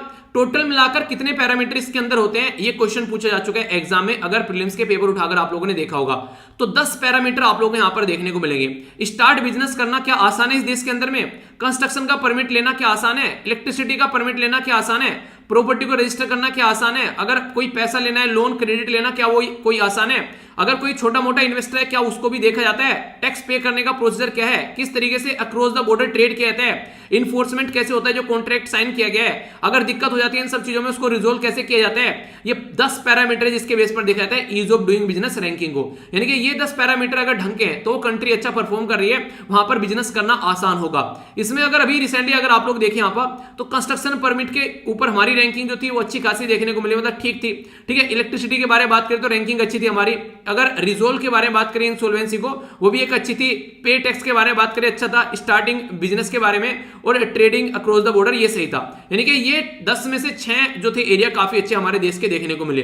अब राइटर यहां पर बेसिकली क्या कर रहे हैं, वो घुमा फिराकर एक बातें बोल रहे हैं कि यार अगर आप लोग अपनी रैंकिंग देखिए, ठीक है, तो रैंकिंग आपकी बढ़ती हुई जा रही है। अभी फिलहाल 63 पर आप लोग आकर बैठ गए हैं। पर लेकिन अगर आप लोग जीडीपी में देखेगा, आप लोग यहाँ पर एक तरीके से जीडीपी है जो मैन्युफैक्चरिंग वाली है, ठीक है, इसी के साथ में ग्रोस फिक्स्ड जो आप लोग का कैपिटल फॉर्मेशन है उनमें आप लोग देखिए, नेट एफडीआई देखिए, ये सारे आप लोग के नेगेटिव में जाते जा रहे हैं, ठीक है, ये सारे आप लोग के नेगेटिव में जाते जा रहे हैं। पर लेकिन आप लोग की जो ease of doing business ranking है वो बढ़ती जा रही है। तो यहां पर राइटर जो है वो इसको लेकर काफी ज्यादा चिंतित है। बोला जा रहा है कि ease of doing business ranking जो है वो फालतू का दिखावा है, ऐसी कोई रैंकिंग नहीं है जो आप लोगों को रियलिटी में आप लोगों को इकोनॉमी के बारे में बताएगी, क्योंकि ये रैंकिंग तो आप लोग की बढ़ रही है, ठीक है, पर लेकिन अगर रियलिटी में देखो तो रियलिटी में यहां पर कुछ आप लोगों को अलग ही नजर आएगा। रैंकिंग आप लोग की बढ़ रही है, 63 पर आ गई, अच्छी रैंकिंग बढ़कर, पर लेकिन बाकी जीडीपी आप लोग की नेगेटिव में जाती जा रही है, ठीक है, एफडीआई और ये सारी चीजें नेगेटिव में जा रही है। ग्रोस फिक्स्ड कैपिटल फॉर्मेशन आप लोग का नेगेटिव में जाता जा रहा है, ठीक है। ग्रोस फिक्स्ड कैपिटल फॉर्मेशन क्या होता है? जैसे कि आप लोग कोई मशीन खरीद कर लेकर आ गए, अब उस मशीन का यूज कर आप लोग पैसा कमाना स्टार्ट कर देते हैं, तो एक तरीके से आप लोगों ने कैपिटल फॉर्मेशन कर लिया, तो उसमें भी कंट्री के अंदर इन्वेस्टमेंट काफी ज्यादा कम हुआ है। तो राइटर यहां पर सीधा सीधा ये बोल रहे हैं कि अगर ऐसी चीजें चलने के बाद में अगर कोई रैंकिंग आप लोग दे रहे हो और उससे यहां पर ये लड़ रहा है, ठीक है, ये बिल्कुल ऐसे से किसी पर्टिकुलर पर्सन को अपना वेट डिक्रीज करना है, वो पर्टिकुलर पर्सन जो है वो यहां पर उसको बोला गया कि तुम्हारा वेट जो है वो घट चुका है, ठीक है, यानी कि घटता घटता काफी नीचे आ चुके हैं। पर लेकिन पता चला जो वेट आप लोगों ने घटाया है उसके चलते उस इंसान की इम्यून सिस्टम बेकार हो चुका है, वो इंसान की बॉडी बिल्कुल वीक हो चुकी है, वो इंसान ढंग से परफॉर्म ही नहीं कर रहा है। तो क्या मतलब रह गया उस वेट को घटाने का? वेट घटाने का मतलब होता है कि इंसान हेल्दी हो जाए, पर लेकिन आप लोगों ने उसको ऐसा कर दिया कि उसकी कहानी खत्म हो गई बिल्कुल। याद है एक हीरोइन की डेथ हो गई थी कीटो डाइट को फॉलो करते करते, मैंने आप लोगों को बताया भी था, ये कवर भी किया था। कीटो डाइट बेसिकली ये वेट घटाने की डाइट होती है जिसमें काफी कम कार्ब्स कंज्यूम किए जाते हैं, उसके बेस पर इंसान को अपने आप को रखना होता है। तो अगर ऐसी कीटो डाइट का क्या फायदा जो इंसान की डेथ ले ले, तो एक डेथ कर दे। ऐसी यहां पर ईज ऑफ डूइंग बिजनेस का क्या फायदा जो कोई भी ढंग की चीजें नहीं देखने को मिली इसके अंदर। मतलब रैंकिंग तो आप लोगों की शानदार है, टॉप रैंकिंग वाले इंस्टीट्यूशन भी बेसिकली रोते हुए नजर आएंगे, ग्राउंड लेवल पर जब जाकर देखोगे उनकी इकोनॉमी की खस्ता हालत आप लोगों को नजर आएगी। तो ये बेसिकली बातें बोली जा रही है। इसमें याद रखेगा टॉप पर कौन है? 3 कंट्री, न्यूजीलैंड, सिंगापुर और डेनमार्क, ये टॉप पर है। हमारी कंट्री की रैंक क्यों बढ़ती हुई नजर आई? क्योंकि हमारी कंट्री में जीएसटी का रिफॉर्म लाया गया था, उससे काफी रैंक बढ़ी। इंसॉल्वेंसी बैंकरप्सी कोड लाया गया, उसकी वजह से काफी रैंक बढ़ी। तो यहां पर कई सारे एफडीआई के जो रूल थे उनको ईज कर दिया गया। अभी आप लोगों ने देखा ना कौन से सेक्टर में अभी एफडीआई का जो बेसिकली ईज किया गया, जिसमें 49 था पहले, अभी उसको 100 कर दिया गया। ये कौन सा सेक्टर? अभी 2-3 दिन पहले ही पढ़ाया था आप लोगों को, याद आ रहा है किस सेक्टर की बात कर रहा हूं? ये कुछ से टेलीकॉम सेक्टर की बात कर रहा हूं, 5G टेक्नोलॉजी को बढ़ाने की बात की जा रही थी, ठीक है। तो इस तरीके से ईज ऑफ डूइंग बिजनेस यहां पर किया जा रहा है। तो ये कुछ बातें इसके बारे में जो कि अगर क्वेश्चन पूछ ले तो आप लोग याद रखिएगा। बाकी ये पैरामीटर मत भूलिएगा यार, क्वेश्चन बन चुका है पहले भी, फिर से बन जाएगा तो कंफ्यूज मत हो जाना, ठीक है। तो अपनी रैंकिंग याद रखिएगा, और वर्ल्ड बैंक के द्वारा ये रैंकिंग जो है वो तैयार की जाती है। तो ये हो गई इसके बारे में बेसिक इन्फॉर्मेशन। अब बढ़ता हूं नेक्स्ट आर्टिकल की ओर। नेक्स्ट आर्टिकल में आप लोगों के यहां पर बेसिकली एक तरीके से कई 2-3 टॉपिक आप लोग ये कवर होते हुए नजर आएंगे। इसमें बात की जा रही है पहले तो नेशनल रजिस्टर ऑफ सिटीजन के बारे में बात करते हैं। एनआरसी क्या होता है, ठीक है, इसके बारे में बात करूंगा। फिर आप लोगों को यहां पर ट्रिब्यूनल देखने को मिलेगा जिससे रिलेटेड होता है, तो वो सारी बातें जानने को मिलेगी। इससे रिलेटेड कई सारी और इंपोर्टेंट फैक्ट जानेंगे। एनआरसी को बोलते हैं national register of citizen. NRC जो है नेशनल रजिस्टर ऑफ सिटीजन, तो यहां पर सबसे पहले हमारी कंट्री में बेसिकली ये लेकर आया गया 1951 में, और सेंसस था ये यहां पर 1951 का, जिसके बेस पर इसको तैयार किया गया ताकि अपनी कंट्री के जो सिटीजन है उनको आइडेंटिफाई किया जा सके, यानी कि हमारे देश में हमारे देश के नागरिक कितने हैं उसको देखा जा सके। क्यों इसकी जरूरत पड़ गई? क्योंकि जब देश आजाद हुआ तो उस टाइम पर 2 कंट्री बन गई, वेस्ट पाकिस्तान और ईस्ट पाकिस्तान इधर, ठीक है, और हमारी कंट्री आप लोगों को देखने को मिलेगी, यानी कि इधर देखने को मिलेगा वेस्ट पाकिस्तान, जिसको बाद में चलकर पाकिस्तान बना दिया 1971 की वॉर के बाद में, और ईस्ट पाकिस्तान जो कि ईस्ट साइड में था, इसको यहां पर आगे चल के बांग्लादेश बना दिया 1971 में, ठीक है। तो ये इंपॉर्टेंट फैक्ट है। यहां पर बहुत सारे लोग जो थे वो इंडिया के अंदर है, बहुत सारे लोग जो थे वो बांग्लादेश और पाकिस्तान के अंदर गए। तो उस टाइम पर कई सारे एरिया में जो पॉपुलेशन का जो बेसिकली रहने का एरिया था वो काफी ज्यादा चेंज होता हुआ आप लोगों को नजर आया। तो उसी के चलते यहां पर कुछ एरिया ऐसे हैं जहां पर बहुत ज्यादा दिक्कत देखने को मिली। उनमें से एक एरिया है आसाम। तो आसाम के अंदर अभी एनआरसी का जो प्रोसीजर है उसको लिस्ट को अपडेट किया गया, तो बहुत सारे लोग जो हैं उससे बाहर चले गए। तो सुप्रीम कोर्ट के ऑर्डर के बेस पर ये सारे काम किए गए थे। तो ये बोला गया कि बहुत सारे इलीगल माइग्रेंट जो है वो देश के अंदर आ चुके थे 1971 के बाद में। इसकी वजह से काफी ज्यादा दिक्कत लोकल एरिया पर देखने को मिल रही है। तो 2 बेसिकली एक्ट है जिनके बेस पर काम किया जा रहा है यहाँ पर। एक तो है यहाँ पर the citizen just citizenship act 1955, उसी के साथ में यहाँ पर आसाम के अंदर बात करें तो आसाम अकॉर्ड, जिनके बेस पर यहाँ पर काम किया जा रहा है। तो इनको यहाँ से इंप्लीमेंट किया जा रहा है। नेशनल रजिस्टर ऑफ सिटीजन जो है यहाँ पर 1951 का, तो 1951 के सेंसस के बेस पर यहाँ पर देखने को मिला। ठीक है, तो ये याद रखिएगा। तो पर्सन जो हमारी कंट्री के अंदर रह रहा है तो उसको चेक करने की कोशिश की गई किस बेस पर, तो याद रखिएगा यहाँ पर सेक्शन सेंसस था यहाँ पर जो था यहाँ पर 1951 का आसाम के अंदर में। तो ये देखा गया किसके वंशज यहाँ पर रह रहे हैं, डिसेंडेंट्स किसके यहाँ पर रह रहे हैं ऑलरेडी, और वो इंसान आगे रह रहे हैं, तो वो चेक करने की कोशिश की गई। नाम क्या उनका किसी पर्टिकुलर एनआरसी में था 1951 से, क्या यहाँ पर जो भी हमारी कंट्री में इलेक्शन कंडक्ट कराए गए रिसेंटली अभी इस टाइम पर, क्या किसी भी इलेक्ट्रोल में उनका नाम था, वो चेक किया जाएगा। अगर नहीं था तो फिर उनको बेसिकली बाहर का रास्ता दिखाया जाएगा। तो 24 मार्च जो है यहाँ पर ये याद रखिएगा, काफी इंपॉर्टेंट है। 24 मार्च 1971 जो है मिड नाइट यहाँ पर रखा गया कि इससे पहले अगर देश के अंदर है तो सही है, पर लेकिन इसके बाद में देश के अंदर कोई आ रहा है तो उसको इलीगल, जो बेसिकली इलीगल इमिग्रेंट उसको समझा जाएगा।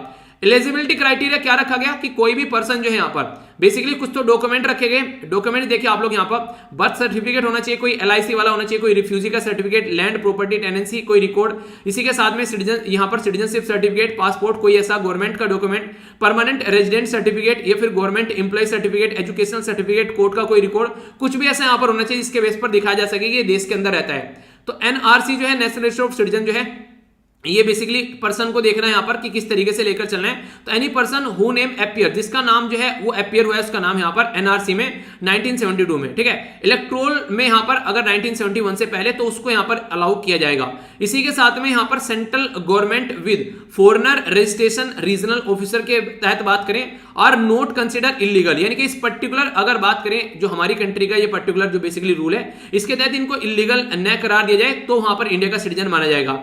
इसी के साथ में 1 जनवरी 1966 से लेकर इससे लेकर यहां पर 25 मार्च 1971 से पहले या फिर 24 मार्च 1971 की मिडनाइट में यहां पर इससे पहले जो देश के अंदर आ गया है उसको अपनी कंट्री का हम लोग सिटीजनशिप देंगे। ठीक है, इसी के साथ में जो पर्सन जो है ओनली 1 डॉक्यूमेंट अगर इशू किया जाता है, जो भी यहां पर मैंने अभी आप लोगों को बताया इनमें से कोई भी प्रस्तुत कर देता है तो यहां पर उस पर्सन को यहां पर बेसिकली अलाउ किया जाएगा एज ए सिटीजनशिप। ठीक है, इंपॉर्टेंट बातें कुछ और जानते हैं। अगर आसाम के बारे में पर्टिकुलर बात करें तो आसाम में अकॉर्ड साइन किया गया। यहाँ पर ये आसाम जो बेसिकली ऑल इंडिया जो स्टूडेंट है बेसिकली आसाम की, आसाम गणा, ये यहाँ पर संग्राम परिषद, इसी के साथ में सेंट्रल गवर्नमेंट जो कि राजीव गांधी जी के द्वारा लीड की गई थी उस टाइम पर, तो एक ट्राइपार्टाइट एग्रीमेंट हुआ इनके बीच में।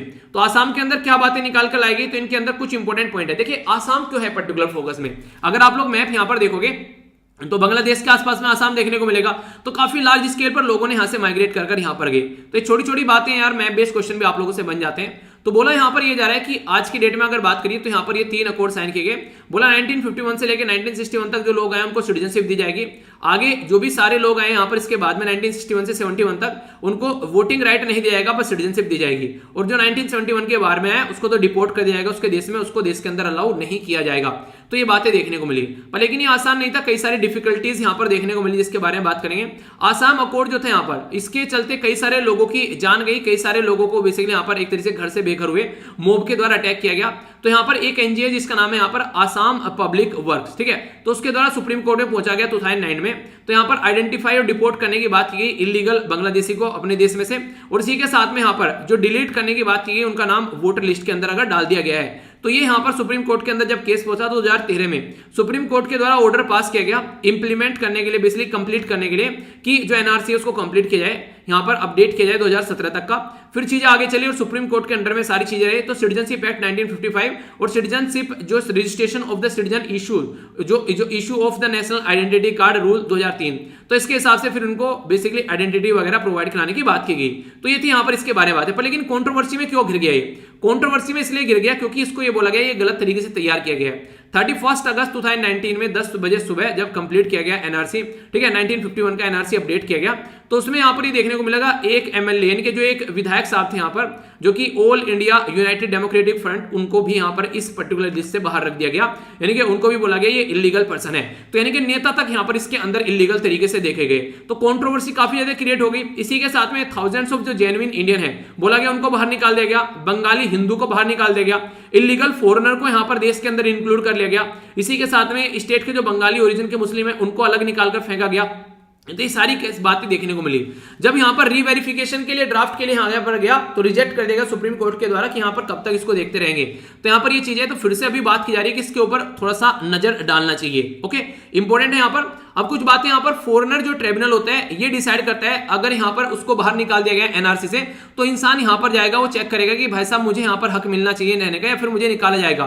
तो क्वाजाई जुडिशियल बॉडी है। क्वाजाई जुडिशियल बॉडी वो होती है जिसमें काम तो किसी और पर्टिकुलर पर्पज के लिए है, पर लेकिन जुडिशरी के भी पॉइंट ऑफ व्यू से वो यहाँ पर चीजों को सुन पाता है। यानी कि एडमिनिस्ट्रेटिव बॉडी को अगर जुडिशरी का काम दे दे, जैसे नेशनल ग्रीन ट्रिब्यूनल हो गए, ठीक है, तो ये क्वाजाई जुडिशियल की कैटेगरी में आ जाती है। तो जब फाइनल फिगर यहाँ पर नेशनल रजिस्टर ऑफ सिटीजन की तैयार की गई तो यहाँ पर एक तरीके से अपलेट जो ट्रिब्यूनल यहाँ पर होगा अगर बाहर रखा गया तो यहाँ पर होगा फॉरेनर ट्रिब्यूनल होगा। ठीक है, तो आसाम के अंदर फॉरेनर ट्रिब्यूनल बोला गया बेसिकली कि 19.6 जो लाख लोग हैं जिनको बाहर निकाला गया है, अब वो यहाँ पर इसके अंदर जाएंगे क्योंकि उनको देखा जाए तो यहाँ पर provision foreigner act 1946 foreigner tribunal 1964 के हिसाब से तो ओनली फॉरेनर ट्रिब्यूनल इंपावर है यहाँ पर जो पर्सन को फॉरेनर डिक्लेयर करने के लिए। आसाम पुलिस जो बॉर्डर है यहाँ पर आसाम पुलिस बॉर्डर ऑर्गेनाइजेशन वो मिलकर काम कर रही है कि फॉरेनर को डिटेक्ट किया जाए, ठीक है, और रेडी किया जाए कि कैसे उसको सीज करना है, ठीक है, उसको बेसिकली उसकी कंट्री में भेज कर आना है। तो कई सारे मुद्दे यहाँ पर देखने को मिलेंगे। अब इंपॉर्टेंट बात यहाँ पर यह कि क्यों न्यूज में आया था ये फॉरेनर ट्रिब्यूनल। एमनेस्टी इंटरनेशनल एक पर्टिकुलर इंटरनेशनल ऑर्गेनाइजेशन है, उसने ये बोला कि डिजाइन किया गया एक्सक्लूड करने के लिए, यानी कि जो फॉरेनर ट्रिब्यूनल है यहाँ पर ये बेसिकली आसाम के अंदर लोगों को बाहर निकालने के लिए बनाया गया और सुप्रीम कोर्ट और गुवाहाटी हाई कोर्ट जो है यहाँ पर एक तरीके से वो यहाँ पर स्टेटलेसनेस क्रिएट करने की कोशिश यहाँ पर हो रही है और वो इसको देख भी नहीं रहे हैं, तो एक गलत बात है। एमनेस्टी इंटरनेशनल क्या है यहाँ पर, ये इसके ऊपर क्वेश्चन पूछा जा चुका है। ये एक नॉन गवर्नमेंटल ऑर्गेनाइजेशन है यहाँ पर जो कि आप लोगों को देखने को मिलेगी, इस्टेब्लिश की गई थी 1961 में और universal declaration of human right के ऊपर फोकस करती है, फ्रीडम ऑफ स्पीच वगैरह होनी चाहिए और टॉर्चर न करे इस बात पर फोकस देती है। 1977 में इसको नोबेल प्राइज पीस के फील्ड में मिला। ठीक है, तो एक तरीके से काफी इंपोर्टेंट ये बॉडी मानी जाती है, तो इसके बारे में आप लोग याद रख सकते हैं। तो यहाँ पर हम लोगों ने बेसिकली ये कुछ मेंबर के भी बारे में याद रखिएगा। इसके जो मेंबर होते हैं फॉरेनर ट्रिब्यूनल एक्ट 1941 और फॉरेनर ट्रिब्यूनल जो ऑर्डर है 1948, ठीक है, तो इसके हिसाब से देखने को मिलेगा रिटायर्ड जज होना चाहिए और ये बेसिकली रिटायर्ड जो जुडिशियल ऑफिसर होना चाहिए यहाँ पर आसाम जुडिशियल सर्विस का, या रिटायरमेंट जो रिटायर्ड सिविल सर्वेंट कोई हो सकता है, सेक्रेटरी या जो जुडिशियल एक्सपीरियंस वाला एडिशनल कोई सेक्रेटरी। इसी के साथ में 35 से ईयर उसकी एज नहीं होनी चाहिए नीचे, और आसामीज, बंगाली और बोडो लैंग्वेज या फिर इंग्लिश वो जानता हूं। ठीक है, तो ये इंपॉर्टेंट टॉपिक था जिसके अंदर हम लोगों ने बात की। तो क्या क्या देखा, एनआरसी क्या होता है इसके बारे में हम लोगों ने समझा डिटेल में, कब से कब तक क्या क्या कट ऑफ डेट है वो समझना, क्या क्या डॉक्यूमेंट की रिक्वायरमेंट है और क्या क्या यहाँ पर अब तक मुद्दे हैं, तो इसके बारे में क्वेश्चन बन जाए तो कंफ्यूज मत होना। ठीक है, आगे अगर बात करें हम लोगों ने यहाँ पर क्या बजाना बेसिकली कि क्या क्या चीजें यहाँ पर, इसी के साथ में फॉरेनर ट्रिब्यूनल के बारे में जान लिया और एक पर्टिकुलर ऑर्गेनाइजेशन के बारे में बता दिया, ये एक्स्ट्रा चीजें हैं सारी एमनेस्टी इंटरनेशनल के बारे में। तो ये है, इसके बारे में कोई कंफ्यूजन आप लोग को नहीं होना चाहिए अब। ठीक है, तो बेसिक इन्फॉर्मेशन थी, बिल्कुल क्रिस्टल क्लियर हो गया। अब यहाँ पर आगे चलेंगे नेक्स्ट आर्टिकल की ओर। नेक्स्ट आर्टिकल जो यहाँ पर बेसिकली ये आप लोगों से बातें करेगा कि मैरिटल रेप के बारे में। अभी यहाँ पर हमारी कंट्री में कई सारे हाई कोर्ट है जिसमें अभी रिसेंटली डिसीजन आ रहे हैं मैरिटल रेप को लेकर कि यानी कि जो शादीशुदा विवाहिक जो जिंदगी होती है उसमें अगर जोर जबरदस्ती की जाती है तो उसको मैरिटल रेप की कैटेगरी में डाला जाए। ऐसी कई सारी महिला सामने निकल कर आई और उन्होंने अपने हस्बैंड के ऊपर आरोप लगाया कि हस्बैंड जो है उनके साथ में जबरदस्ती कर रहा है और मार पीटा देखने को मिल रही है घर के अंदर। तो उसके चलते यहाँ पर याद रखिएगा केरला हाईकोर्ट के अंदर अभी एक सेक्सुअल हरासमेंट का केस आया, छत्तीसगढ़ हाईकोर्ट के अंदर सेक्सुअल हरासमेंट का केस आया, तो उसके बारे में यहाँ पर बात की जा रही है। समझते हैं थोड़ा सा इसके बारे में क्या क्या मुद्दे हैं। अगर बात करें हमारी ही देश की बात नहीं ओनली, अगर आप लोग इंटरनेशनल लेवल पर भी यहाँ पर जाएंगे तो यूएन पॉपुलेशन फंड के द्वारा भी बोला गया कि 15 से लेके 49 की एज के बीच में अगर आप लोग जाएंगे महिला को फोर्स किया जाता है, उनको पीटा जाता है, फोर्सफुली उनको बेसिकली फिजिकल एक तरीके से रिलेशन बनाने के लिए फोर्स किया जाता है। और ये मैक्सिमम आप लोगों को सोशियो इकोनॉमिक पोजीशन जो होती है इकोनॉमी उसमें बेसिकली वुमेन की, अगर कोई ऐसी महिला है जो ऑलरेडी जॉब कर रही है, ठीक है, तो फिर ऐसी हरकतें आप लोग को हस्बैंड जो है काफी कम करता हुआ नजर आएगा, फिर ना के बराबर आप लोगों की हरकतें होती नजर आएगी। पर लेकिन अगर कोई ऐसी है कि जो होम मेकर है, घर देखने वाली है, उसमें क्या रहता है खुद कमा कर आएगा बाहर से और फिर आकर एक तरीके से उसके ऊपर एक तरीके रोज झाड़ेगा, तो ये फ्रीक्वेंटली चीजें देखने को मिलती है। ऐसा रिपोर्ट के अंदर बोला गया हर 5 में से एक जो है वो फोर्स करता है वाइफ को, पार्टनर को फिजिकली एक तरीके से फिजिकल होने के लिए, जबकि चाहे सामने वाले का मन भी ना हो। ये कौन बोल रहा है, ये रिपोर्ट तैयार की गई थी international man and gender equality survey के द्वारा, बकायदा एक रिपोर्ट आई है निकलकर जो कि रिसर्च किया गया उसके द्वारा डेटा निकाला गया ये। ठीक है, 104 कंट्री ऐसी है क्रॉस द वर्ल्ड जहां पर एक तरीके से मैरिटल रेप को क्रिमिनल कैटेगरी में रखा गया है, पर लेकिन इंडिया, सऊदी अरेबिया, पाकिस्तान और चाइना ये वो कंट्री है जहां पर ऐसा नहीं है। और यहां पर आप लोगों को महिला की हालत जो है वो काफी खस्ता होती हुई आप लोगों को यहां पर नजर आएगी। तो इसी के ऊपर काम करने की बात यहां पर बेसिकली की जा रही है। अभी मेन दिक्कत क्या हुई, अगर मैं इसके बारे में आप लोगों से बात करूं तो ये थोड़ा सा जानकर आप लोग सरप्राइज होंगे। हाई कोर्ट छत्तीसगढ़ के अंदर जब यहां पर केस गया तो एक महिला ने अपने हस्बैंड के खिलाफ बात बोली यहां पर। तो उसने बोला कि मुझे मारा है जबरदस्ती, मेरे साथ में फिजिकल हुआ है, मेरे साथ में बहुत क्रुएल्टी दिखाई है। तो उसने सारे केस दर्ज कर लिए, यानी कि एक तो था 376 है जो यहां पर इसके तहत रेप हो गया, 377 के तहत यहां पर एक तरीके से इंटरकोर्स किया गया जबरदस्ती और अगेंस्ट द नेचर, ठीक है। इसी के साथ में 498 के तहत यहां पर क्रुएल्टी दिखाई गई, हस्बैंड ने बेसिकली वाइफ को पीटा, इंडियन पिनल कोड भारतीय दंड संहिता के तहत। तो जब यहां पर केस देखा गया, अगर यहां पर ये हस्बैंड ना होता, कोई और होता, तो यहां पर सेक्शन 370 का जो है 376 वाला अभी पैनल लग जाता, पर लेकिन क्योंकि वो हस्बैंड था तो यहां पर कोर्ट ने इसको मना कर दिया और बोला कि इसको हम लोग इंप्लीमेंट नहीं कर सकते क्योंकि हमारी कंट्री में कोई ऐसा रूल नहीं है। तो यानी कि पार्लियामेंट के हाथ में ये बेसिकली बात जानी चाहिए, पार्लियामेंट प्रोवाइड कराएगा। तो यहां पर वो केस तो अलाउ कर दिए जो नॉर्मल केस लग सकते थे हस्बैंड के ऊपर, पर लेकिन रेप वाला केस जो था वो कैंसिल कर दिया।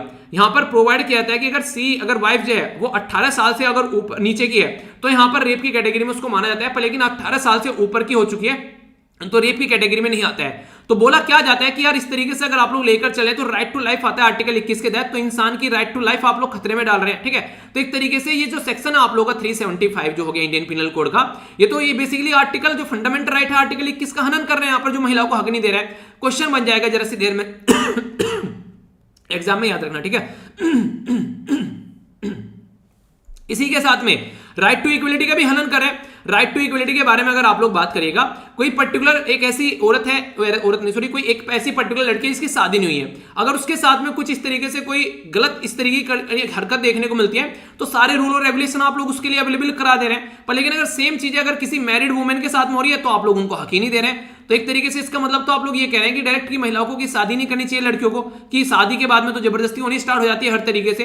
तो ये कितना सही है। तो मैरिटल रेप वाली कैटेगरी जो है इसको इंक्लूड करके चलना चाहिए। इवन हमारी कंट्री में भी अगर बात करेंगे, जस्टिस वर्मा रिपोर्ट आई थी 2012 में, उन्होंने भी बोला कि इसको अलाउ करना चाहिए। United nation declaration elimination of violence against women में इनके द्वारा बोला गया कि यहां पर ये होना चाहिए। यूएन की जो committee on elimination discrimination against women, इनके द्वारा बोला यहां पर ये सारी चीजें होनी चाहिए, पर लेकिन हमारी कंट्री में इसको इंक्लूड नहीं किया गया है। कई सारे रीजन है। सबसे इंपॉर्टेंट तो बात यह है कि इलिटरेसी काफी ज्यादा है, इसका मिसयूज किया जा सकता है। कई सारे केस ऐसे होते हैं जिसमें मिसयूज किया जा सकता है, तो उसके लिए किस तरीके से एक पैटर्न में लाकर चीजें करनी पड़ेंगी, वो सारी चीजें अंडरस्टैंड करनी होंगी, तब जाकर चीजें सामने आनी चाहिए, ठीक है।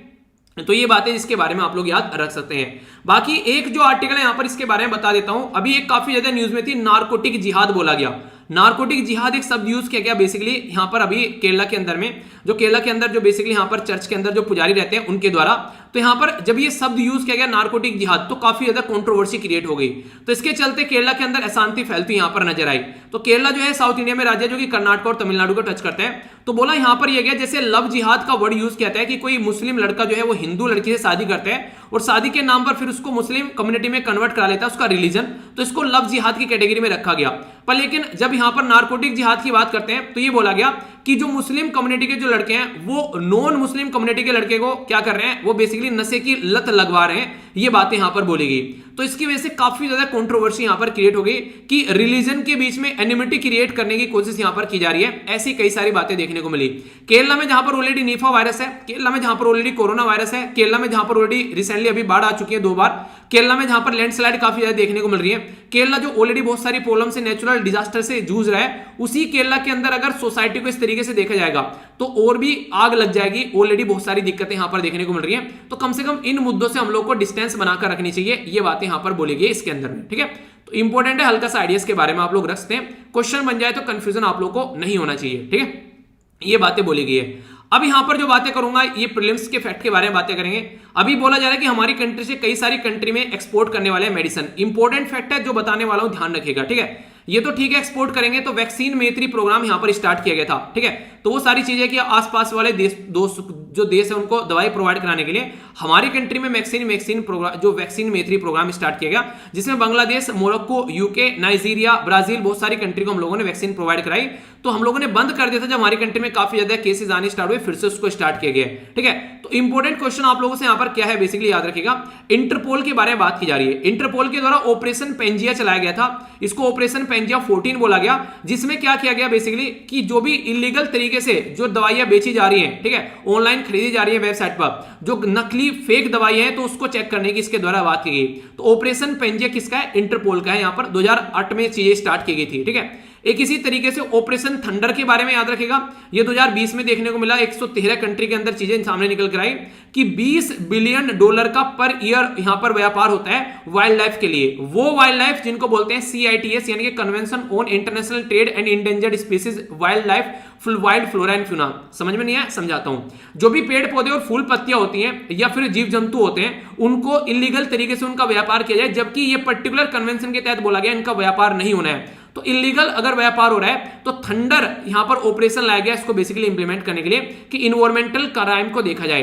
2017 में इसको स्टार्ट किया गया था। तो ऑपरेशन थंडर और ऑपरेशन पेंजिया अगर कोई डायरेक्ट आप लोगों से पूछ ले तो मुझे नहीं लगता कि आप लोगों इसके बारे में कोई कंफ्यूजन होना चाहिए, ठीक है, इसके बारे में याद रखिएगा।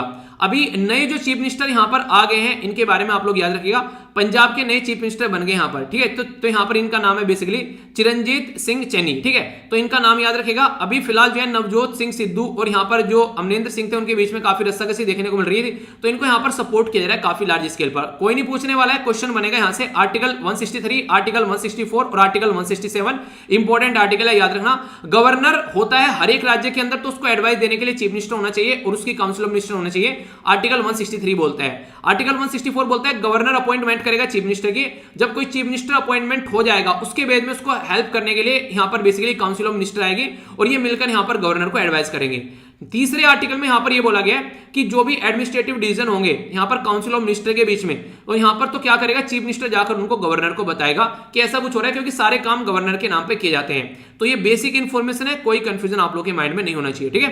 तो इंपॉर्टेंट बातें याद रखिएगा। आगे चलते हैं, नेक्स्ट इंपॉर्टेंट जो न्यूज निकल कर आ रही है, अभी तमिलनाडु के अंदर बोला गया कि no fee for student under 7.5% quota जिनको मिलता है उसके लिए कोई फी नहीं रहेगी। तो इसके चलते 250 करोड़ रुपए की स्कीम लाई जा रही है तमिलनाडु के अंदर, जिसके तहत बोला गया 12,000 के करीब जो स्टूडेंट है उनको फायदा होने वाला है। तो एजुकेशन के लिए काफी इंपॉर्टेंट है, इसके बारे में कुछ बातें याद रखिएगा। एजुकेशन जो होता है वो एक ऐसा सब्जेक्ट होता है जो कि आप लोगों को कॉन्टेंट लिस्ट के अंदर देखने को मिलेगा 7th शेड्यूल के अंदर। 7th शेड्यूल के अंदर 3 लिस्ट होती है, स्टेट लिस्ट होती है, सेंट्रल लिस्ट होती है, स्टेट लिस्ट और कॉन्टेंट लिस्ट। कॉन्टेंट लिस्ट में सेंटर और स्टेट दोनों लोग बना सकते हैं, ठीक है। तो ये इंपॉर्टेंट है यहां पर, तो इसके चलते यहां पर इसके बारे में याद रखिएगा। पहले स्टेट लिस्ट में था, यहां पर 42nd कॉन्स्टिट्यूशन अमेंडमेंट किया गया 1976 में, तो उसको कॉन्टेंट लिस्ट में डाल दिया इंदिरा गांधी जी के द्वारा ताकि वो भी लो बना सके, ठीक है। तो ये बेसिक इंफॉर्मेशन हो गई। नेक्स्ट यहां पर जो इंपॉर्टेंट है, देखिए कई बार अगर ऐसी चीजें निकल कर आती है तो क्वेश्चन बन जाता है। IRCTC के बारे में बात की जा रही है, इसके अंदर बग्स पाया गया वेबसाइट के अंदर और ये एक पर्टिकुलर बंदे के द्वारा यहां पर खोजा गया, ठीक है। तो IRCTC क्या है यहां पर, ये Indian railway catering and tourism जो कॉर्पोरेशन है, जिसके ऊपर आप लोग नॉर्मली रिजर्वेशन भी करते हैं, तो उसके अंदर जो गलती पाई गई उसको निहारा गया, उसको निकाला गया। तो आगे हो सकता है इसके अंदर अब चीजें अपडेट देखने को मिले, तो अच्छी बात देखने को मिल रही है अगर गलती पता चल जाती है। अभी बारिश के बारे में अगर बात करें, काफी ह्यूज लेवल की बारिश अभी आप लोगों को देखने को मिली। बेसिकली अगर आप लोग देख पा रहे हैं यहां पर, तो 3% नेगेटिव रह गया बस, अभी वो सारी भरपाई कर दिया। सितंबर में इतनी बारिश हो गई, मैं नहीं बोल रहा हूं, ये IMD बोल रहे हैं। IMD कौन है? इंडियन मीटरोलॉजिकल डिपार्टमेंट है IMD, जो कि 1875 में बनाया गया था। काफी पुरानी ऑर्गेनाइजेशन है। किस मिनिस्ट्री के अंडर में आती है? Ministry of earth and science के अंडर में आती है। इंपॉर्टेंट है, याद रखिएगा। वेदर फोरकास्टिंग, सिस्मोलॉजी और मीटरोलॉजिकल ये इंफॉर्मेशन प्रोवाइड कराती है यहां पर, ठीक है। तो IMD का हेडक्वार्टर कहां पर है? दिल्ली के अंदर में है। एंड इंडिया और अंटार्कटिका के आसपास वाले रीजन में अपनी डिटेल प्रोवाइड कराते हुए नजर आते हैं। यानी कि इंडिया के लिए ओनली काम नहीं करता है, ये भारत के लिए भी काम करता है। रीजन क्या है? क्योंकि वर्ल्ड मीटरोलॉजिकल ऑर्गेनाइजेशन का पार्ट है, उसके 6 रीजनल जो ऑफिस है उसमें से एक ये भी है।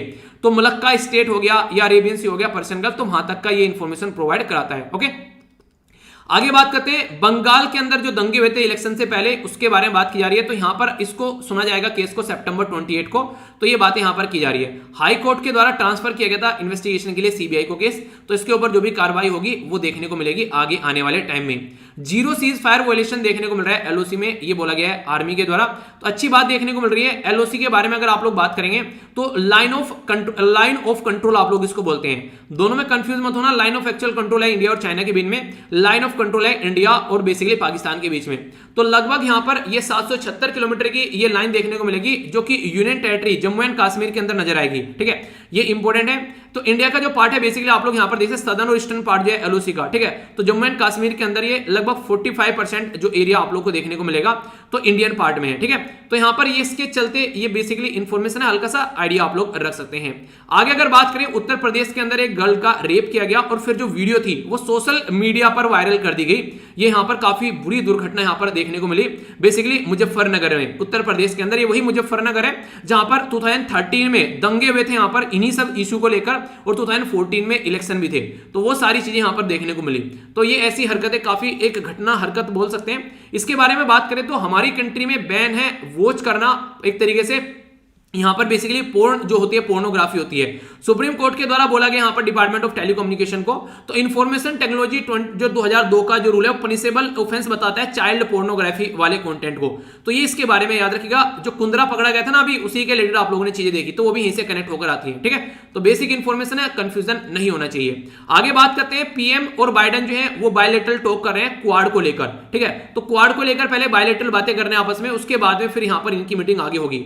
तो क्वाड जो है ये ग्रुप के बारे में आप लोगों को पता होना चाहिए। यहां पर बेसिकली 4 मेंबर का ग्रुप आप लोगों को यहां पर देखने को मिलेगा, जिसमें इंडिया, यूएसए, ऑस्ट्रेलिया और जापान नजर आते हैं। इनके द्वारा मिलकर भी काम करने की बात की गई थी क्वाड के द्वारा इंडो पैसिफिक रीजन में। इसी के साथ में बोला गया था कि हम लोग बेसिकली काम करेंगे चाइना को टैकल करने के लिए, तो काम करेंगे ही करेंगे। इनके द्वारा मिलकर काम करने की बात की गई थी वैक्सीन एक्सपोर्ट के लिए, ठीक है, क्रिटिकल जो इमरजेंसी टेक्नोलॉजी वर्किंग के लिए, और क्लाइमेट जो वर्किंग ग्रुप भी बनाया गया। तो क्वाड में ये इनिशिएटिव निकल कर आए थे यहां पर इनके द्वारा। तो ये बेसिकली इंडो पैसिफिक रीजन में शांति बनाने की भी बात यहां पर कर रहे थे। ठीक है, तो इसके बारे में बेसिक इंफॉर्मेशन है जो कि आप लोग याद रख सकते हैं। देखिए कई बार क्वेश्चन बन जाते हैं छोटे छोटे, तो याद रखिएगा। एक इंपॉर्टेंट पर्सनैलिटी है, एन का नाम है यहाँ पर एस.वी. सारावती। ठीक है, तो सारावती, ठीक है, तो यहाँ पर रिसेंटली इनको प्रेसिडेंट ऑनर दिया गया यहाँ पर। तो यहाँ पर मिलिट्री नर्सिंग सर्विस के अंदर इनके द्वारा अच्छी परफॉर्मेंस देखने को मिली, जिनके चलते यहाँ पर इनको अभी ये ऑनर दिया गया है। तो हल्का सा आइडियाज के बारे में रख सकते हैं। आगे चलते हैं, यहाँ पर ये इंपॉर्टेंट न्यूज है, वेस्टर्न घाट के बारे में बात की जा रही है। तो फ्लोरा जो है यहाँ पर, फ्लोरा होता है पेड़ पौधे फूल पत्तियां, ठीक है, तो उसके बारे में बात की जा रही है। तो यहाँ पर एक स्टडी की गई यहाँ पर बोटनी सर्वे ऑफ इंडिया के द्वारा, जिसे बोला गया 220 के करीब यहाँ पर स्पीसीज डिस्कवर की गई है 2020 में वेस्टर्न घाट के अंदर। तो वेस्टर्न घाट आप लोगों को अगर पूछ लूं क्वेश्चन, चलिए आप लोगों से पूछता हूं, ये प्रीलिम्स में यूपीएससी में पूछा जा चुका है कि वेस्टर्न घाट किस किस राज्य में फैला हुआ है, ये आप लोगों को बताना है। ये पहले कई बार बता चुका हूं, रिवीजन हो जाएगा आप लोगों का, तो बताइए इसके बारे में। तो यहां पर बेसिकली स्टडी किसके द्वारा की गई है, बोटनी जो एक बोटनिकल सर्वे ऑफ इंडिया के द्वारा स्टडी की गई है। इसके द्वारा बोला गया कि बेसिकली वर्गीकरण करते फूलों का अध्ययन किया जाता है इनके द्वारा। 13 फरवरी 1890 में इसको बनाया गया था 1819 के अंदर में। इसी के साथ में सर जॉर्ज किंग जो थे, रॉयल बंगाल जो रॉयल बोटनी जो गार्डन है उसके ये फर्स्ट इसके एक्स ऑफिसियो ऑनरी डायरेक्टर बनाए गए थे। 1954 में फिर देश आजाद हुआ, तो यहां पर ये बेसिकली बॉडी आई। और यहां पर आज के लिए बात करें तो नेशनल, स्टेट, डिस्ट्रिक्ट लेवल पर कई सारी चीजें देखने को मिलेगी।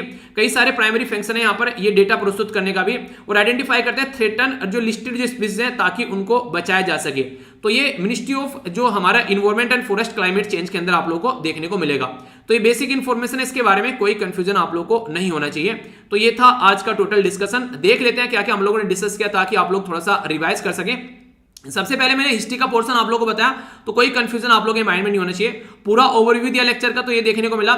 इसी के साथ में हम लोगों ने एनआरसी के बारे में कई सारी बातें जानी, ठीक है। इसी के साथ में हम लोगों ने बेसिकली जो बात की यहाँ पर कई सारी और चीजें जानी हम लोगों ने, बेसिकली फॉरेन ट्रिब्यूनल के बारे में जाना, और एक इंपॉर्टेंट ऑर्गेनाइजेशन के बारे में, एमनेस्टी इंटरनेशनल के बारे में मैंने आप लोगों को बताया, ठीक है। नेक्स्ट अगर आप लोग बातें करेंगे, नेक्स्ट हम लोगों ने बात की बेसिकली बैड लोन के बारे में बात की, क्या क्या है चीजें, बैड बैंक क्या है, वो सारी चीजें समझी। इसी के साथ में और भी कई सारी इंपॉर्टेंट इन्फॉर्मेशन, ठीक है। नेक्स्ट हम लोगों ने यहाँ पर बात की किसके बारे में, काफी इंपॉर्टेंट था, नेशनल इंस्टीट्यूट के बारे में हम लोगों ने बेसिकली यहाँ पर बात की। तो क्वेश्चन बन सकता है, याद रखेगा, ये रैंकिंग के बारे में, कहां पर कौन सी रैंकिंग है, और वेबसाइट के बारे में जो बोला है वो जाकर जरूर देखना, आप लोगों को समझ में आएगी चीजें और अच्छे से, ठीक है। लिंक टेलीग्राम पर उसका प्रोवाइड करा दूंगा। Ease of doing business ranking के बारे में काफी कुछ हम लोग को यहाँ पर जानने को मिला, तो इंपॉर्टेंट था, याद रखना। देखिए यार फीडबैक देकर जुड़ जाया करो, ठीक है। बिना फीडबैक के आप लोग चले जाते हो, कम से कम बताया तो करो कि लेक्चर कैसा लगा है। बाकी मैरिटल रेप के बारे में हम लोग कई सारी चीजें जानने को मिली, और जो फंडामेंटल राइट के बारे में बातें करी वो भी आप लोग याद रखिएगा। इसी के साथ में हम लोगों ने बेसिकली नारकोटिक जिहाद के बारे में केरला के अंदर बातें की। नेक्स्ट हम लोगों ने कोविड-19 के बारे में बातें की, तो इंटरपोल का बेसिकली ऑपरेशन था उसके बारे में बातें की। पंजाब के अंदर चीफ मिनिस्टर के बारे में देखा तो ये आर्टिकल थे, IRCTC और इसके बारे में बात की तमिलनाडु के अंदर। इसी के साथ में यहाँ पर बारिश के बारे में हम लोगों ने कुछ बातें की, यहाँ पर जो बेसिकली ये केस के बारे में बात की बंगाल के अंदर। इसी के साथ में जीरो सीज फायर LOC के बारे में हम लोगों ने बात की, ठीक है। नेक्स्ट हम लोगों ने यहाँ पर बात की बेसिकली जो अभी रेप से रिलेटेड जो वीडियोस के बारे में। इसी के साथ में हम लोगों ने यहाँ पर बात की क्वाड के बारे में, तो बेसिक इन्फॉर्मेशन कहां पर किसके रिलेटेड है, एक पर्टिकुलर इंपॉर्टेंट इन्फॉर्मेशन छोटी सी थी यहाँ पर, ये भी जानी हम लोगों ने। बोटनिकल सर्वे ऑफ इंडिया के बारे में हम लोगों ने जाना। तो ये था आज का डिस्कशन। कैसा रहा डिस्कशन जरूर बताना। वीडियो बेसिकली इसकी PDF फ्री ऑफ कॉस्ट मिल जाएगी, टेलीग्राम से जाकर डाउनलोड कर लेना। नेक्स्ट लेक्चर में मिलता हूं, तब तक के लिए बड़ों को नमस्ते, छोटों को प्यार, छोटी सी लाइफ एंजॉय करा। तब तक के लिए जय हिंद। वीडियो थोड़ी सी बड़ी हो गई, उसके लिए एक्सट्रीमली सॉरी।